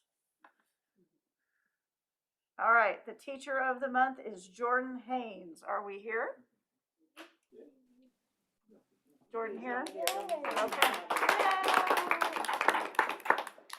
And Special shout out to Jordan who keeps having his theater production. is it getting postponed again? Postponed again. Oh, that So sucks. sorry for that, Mr. Haynes, and to all your kids. I know you've worked very hard. I know I've seen the emails you're sending to your kids, and thank you for keeping their spirits up. We'll get to Elephant's Graveyard at some point. I have tickets. Yes, you will do it. All right, Elementary Teacher of the Month, Barbara Lamp.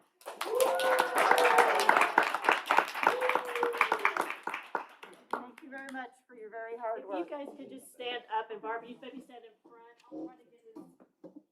But yeah, there you go. There you go, Dr. Riley. There we go. Okay. Okay, ready? 1, 2, 3, go. Okay. Thank you. Okay. Righty, Students of the Month. Where is it? I don't have plaques for them? No. Okay. Help me out. Where is it? A lot of those things. 7th grade, the student. Thank you. Yeah. You do it.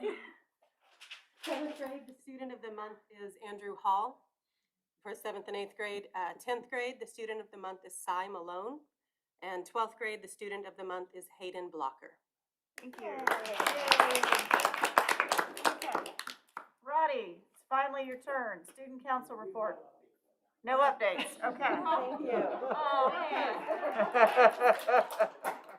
All right, now we need to approve the consent agenda. Has everyone had a chance to look at the consent agenda? Is there any discussion of it? Yes. And I'll try to make this as short as possible. We did have our quarterly finance committee meeting this week. Our budget is looking good. Bonnie is staying on top of things. We have no real concerns. We did talk about the heater issue. We've already covered that. So we don't really have any accounts on watch. We don't really have any issues at all. We're really in a good place 6 months in, and we've got a good plan for planning and budgeting that we'll go over at our retreat.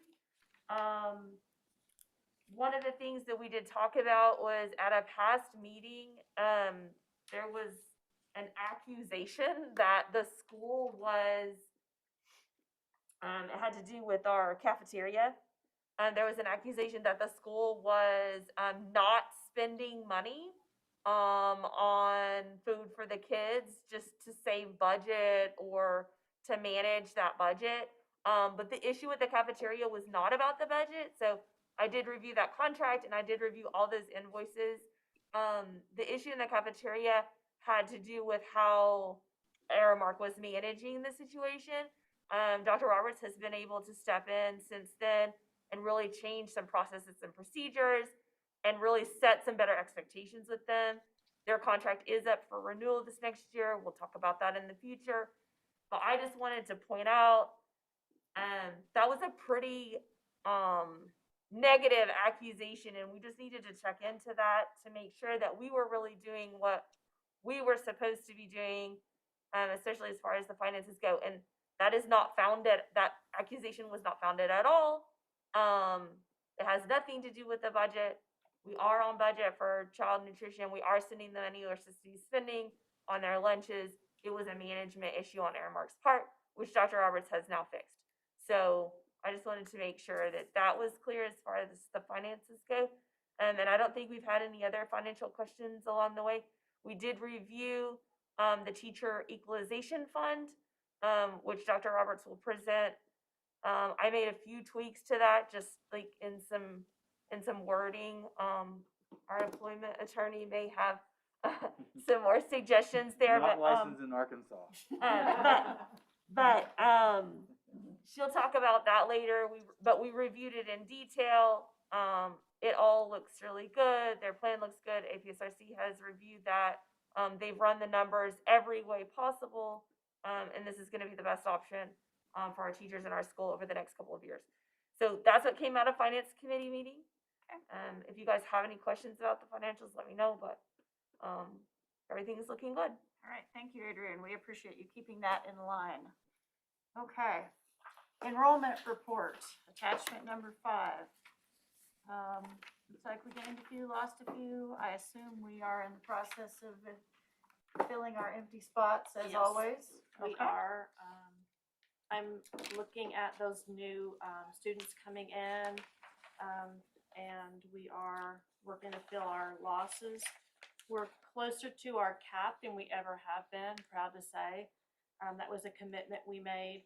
And so, yes, and we've got the lottery the registration is now open. We've created some PR on that, sent some flyers out. I think you guys got some the last time you were here. And then Pam's doing a great job managing that. So we're in a good spot. Could we put some, or maybe you already have and I haven't seen it, some official stuff on the school Facebook page that can be shared in the community? Yes. Okay. Yes. Or Instagram. I don't really do that, but. Yeah, I posted some of the flyers, but I will continue to do so, and I'm happy to, any ideas you have to get that information out. I mean, I think if we can create something for each of the major social media platforms that parents and teachers can subsequently share. And the lottery pulls in February. That's the Yes. best way to do it. Yes. Yeah, I would keep that social media going until, Yeah. like, I don't know if we have any kind of marketing budget or anything like that, but you can do like, so, like We the do not. social media promotion. Okay, we will, Yeah, Are we looking at changing the composition or of these grade numbers? Or adding any classes at the elementary level this next year? not currently, just due to space. Sure. I don't think we can make it bigger until the building is bigger. Yeah. All right, so I need a motion to approve the consent agenda. I move. Okay, second? second. Okay, any further discussion? All in favor? Aye. All opposed? Okay, very good. New business. Do we need to approve the charter policy manual? Allison? Yes, so our charter organization, APSRC, put together a charter policy manual that basically we basically have mirrored our policy manual after theirs, so that this is just a recent update. There's nothing outrageous or different really from the manual. Your approval will just make sure that we replicate that within our process. So is there a way, I don't think there was any, to your point, there wasn't any major changes or updates, but is there in the future, whenever there are any changes, for those to be called out specifically? Yes, Or like absolutely. the pages, Matt, I'm sure like you're used to whatever you're looking at legal contracts, you see like a Red line. red line Yes. version, like if we Yes. can get something like that, that way, we make sure that we're paying attention to the right things. Yep. I think that would be very helpful. Absolutely, happy to do that. Thank you. Okay. So we don't have any additional like waivers or anything other than what I read in that policy? Right. Okay. Okay, so do we want to wait until we get the red line to approve it, or shall we go ahead and do that? I actually looked through some, Okay. like, but I didn't see anything read it major from on front this to one. back. Let's say nothing jumped out at me. Yeah, I don't think there was anything major on this one, but just to the future, that way, Okay, sure. it's a pretty large document. So can I get a motion to approve the charter policy manual? I'll go ahead and make a motion to Okay, approve the. second? Second. Okay, all in favor? Aye. All opposed? Okay. Do we need to approve the teacher salary equalization? Yes. Yes, okay, so that is our next piece of paper. I feel like Adrian did a pretty good job of sort of talking about that. Adrian, do you want to tell us anything else? Actually, I'm gonna let Allison walk you through it. Okay. We were given money by the state. I mean, I guess I can do it. It doesn't matter. And so we looked at we had options. APSRC looked at the options. They have people who kind of look how it was done across the state, how other districts are doing it. And this is the proposal for our district to give a $2,000 bonus to certified staff that are here through the end of this year. So it will be on one of their last checks, and Terry will be able to send out something, or Dr. Roberts will be able to send out something to our staff that lets them know when that's coming. So you'll see the total cost here. I don't have the new paper, Dr. Roberts, but So do you mind if I jump in? yeah. So this is state funding, Sorry. governor allocated funds to raise the the average salary. This is our allocation of that based on our FTE count. We will get this funding yearly, so this does not come out of our operational budget. This is designed in a way to raise up our salaries as much as possible. So we got it beginning of this year, which we're gonna send out in a bonus at the end of the year. And this is only for classroom teachers. This is not classified personnel. This is not administrators. It's only classroom teachers. I felt that was important. Teachers deserve as much as we can give them. So I agree with her. I didn't agree with the part about not giving it to the principals and the superintendent, but again, that's their decision, so I kinda. We're gonna give them a bonus at the end of the year, and then we're gonna raise all of our steps on our salary scale for their next contract beginning in, when they sign it, starting at the next, in August for the next school. So moving forward, we will have adjusted the salary scale. It goes into all the steps. And this amount was created in a way that will allow us to do that. And so this means any new teachers that we hire for this next year are gonna be on the higher salary amounts. There will be prorated amounts, you know, we have some teachers that came in October or came in February, so their amount will be prorated to the days that they worked this year, as far as the bonus is concerned, but Okay. it So, distributes all the money. would you like to make a motion to approve it? Yes, so moved. Approved. Second? Second. Okay. All in favor? Aye. All opposed? New sport approval, track. Does Mr. Heffernan need to talk? Want to talk? Hi. Sorry. There's two of No, you it's guys. okay. I'm sorry. I presented before for cross country, but I'm Perry Heffernan. I'm the track and cross country coach. Track is a competitive sport. It's a competitive sport for both boys and girls. They compete as a team and individually. And track is run around a 400-meter track. It involves various distances around that track. So there's different events. There's also field events, that's discus, shot put, and hurdles and such. So this is the spring running sport. So track is run in the spring. We typically will have junior high meets on Tuesdays, senior high meets on Thursdays. We have about six events, 6 meets to go to. And it runs from, our meets right now are in March and they go all the way through to April, mid-April.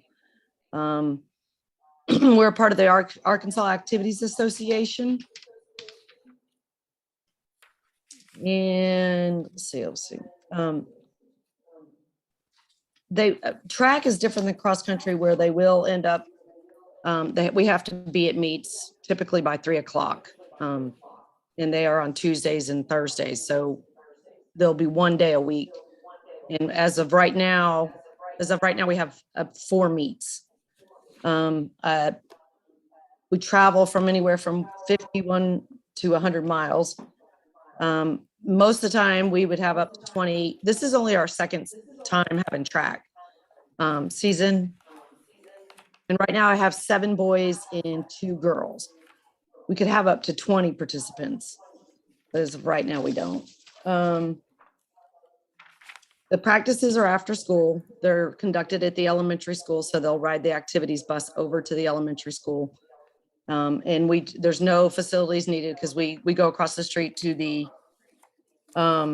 Meals on Wheels, and there's a 3/10 track over there, and we use that to practice on. Most of the money's done by sponsoring. There's also a $50 athletic fee. We'll use that for entries to the track meets. There's a physical required, a sports physical required, and the athletes are required to do that on their own. They have to provide the physical. The cost of the sport last year, it's probably runs about $1,000 unless we have a lot of field events, right? And we have to get more equipment. But we have enough to cover that if we have to buy any equipment. If that's all I have, if there's any question, we would need a bus to events. But I think we have a bus for that. If there's any questions, that's what I have. Anybody have questions? No? Okay. I'll take a motion to approve track. Go ahead and make that motion. Okay, second? Second. All right, all in favor? Aye. All opposed? Okay. Our next one will be soccer. Mr. or Mrs. Martinez? Hello, how are you guys? Hello. Well, just it's soccer for both boys and girls, and it'll be starting this spring. February's practice, probably the first week of February. That's when we were planning on starting practice. We will take the high school to the elementary campus where we would practice. There's about 35 players, about 20 boys, 15 girls, and I would be coaching the boys with the help of Coach Kennedy, and my wife Caroline would be coaching the girls with my help as well. And we expect to have about anywhere from 20 to 25 games with both teams combined. And we go through the Arkansas Activities Association. We're expecting to have going maybe under 25 miles to the games and stuff like that. We will have after school games, and the practices will be after school as well. And our budget would be about $3,000 for both boys and girls, which we have almost half of that already. And we haven't taken up fees or anything, which the fees will be about $100 a person, with scholarships available for those who can't afford the fees. That's pretty much it. I don't have anything else. If you guys have any questions. Do you have an estimation of how much instructional time will be lost to go to games? We anticipated less than 2 to 3 hours, but I think with the change on the schedule and having a advisor at the end, I would imagine we'll have maybe an hour, possibly 2. Okay. Mr. Martinez, I think you covered this before, or maybe Mr. Skelton did, but you guys use Dragonfly Max, right, to keep everything in order as far as their physicals and Correct. yeah, all the liability waivers and stuff that we have parents sign. Is that correct? Yes, ma'am. Anybody have any other questions? Okay, take a motion to approve soccer. Make that motion. Okay, second? Second. Okay, all in favor? Aye. Aye. All opposed? All right, soccer is approved. Next, we would like to entertain the option of meeting virtually again. Apparently, we do have the option again, and I think in the current environment of potentially needing to go virtual for COVID and board members having COVID, and difficulty obtaining a quorum, that we would like to allow people to meet and vote virtually. Anyone have a discussion of that topic, questions, issues? I move that we are, as a board, are able to be virtually again. Okay, second? All right, all in favor? Aye. Anyone opposed? Thank you. All right, do we have any other items to discuss since publication of the agenda? No? Okay. And do we need to have an executive session? Anyone have anything they need to talk about? No? Me neither. Al? No? Okay. All right, so I'll take a motion to adjourn. I move that we adjourn our meeting. Second? Second. All right, all in favor? Aye. Aye. All opposed? Thank you. Good night. Thank you, Dr. Riley. You're welcome. Welcome, Matt. So that's Welcome to the yeah, You know, listen, sorry. didn't mean to cause so much trouble the first night, but I told you guys I was the troublemaker, so. We have too many entertainers. It's usually us. It's usually something, and if they put us together, they're like,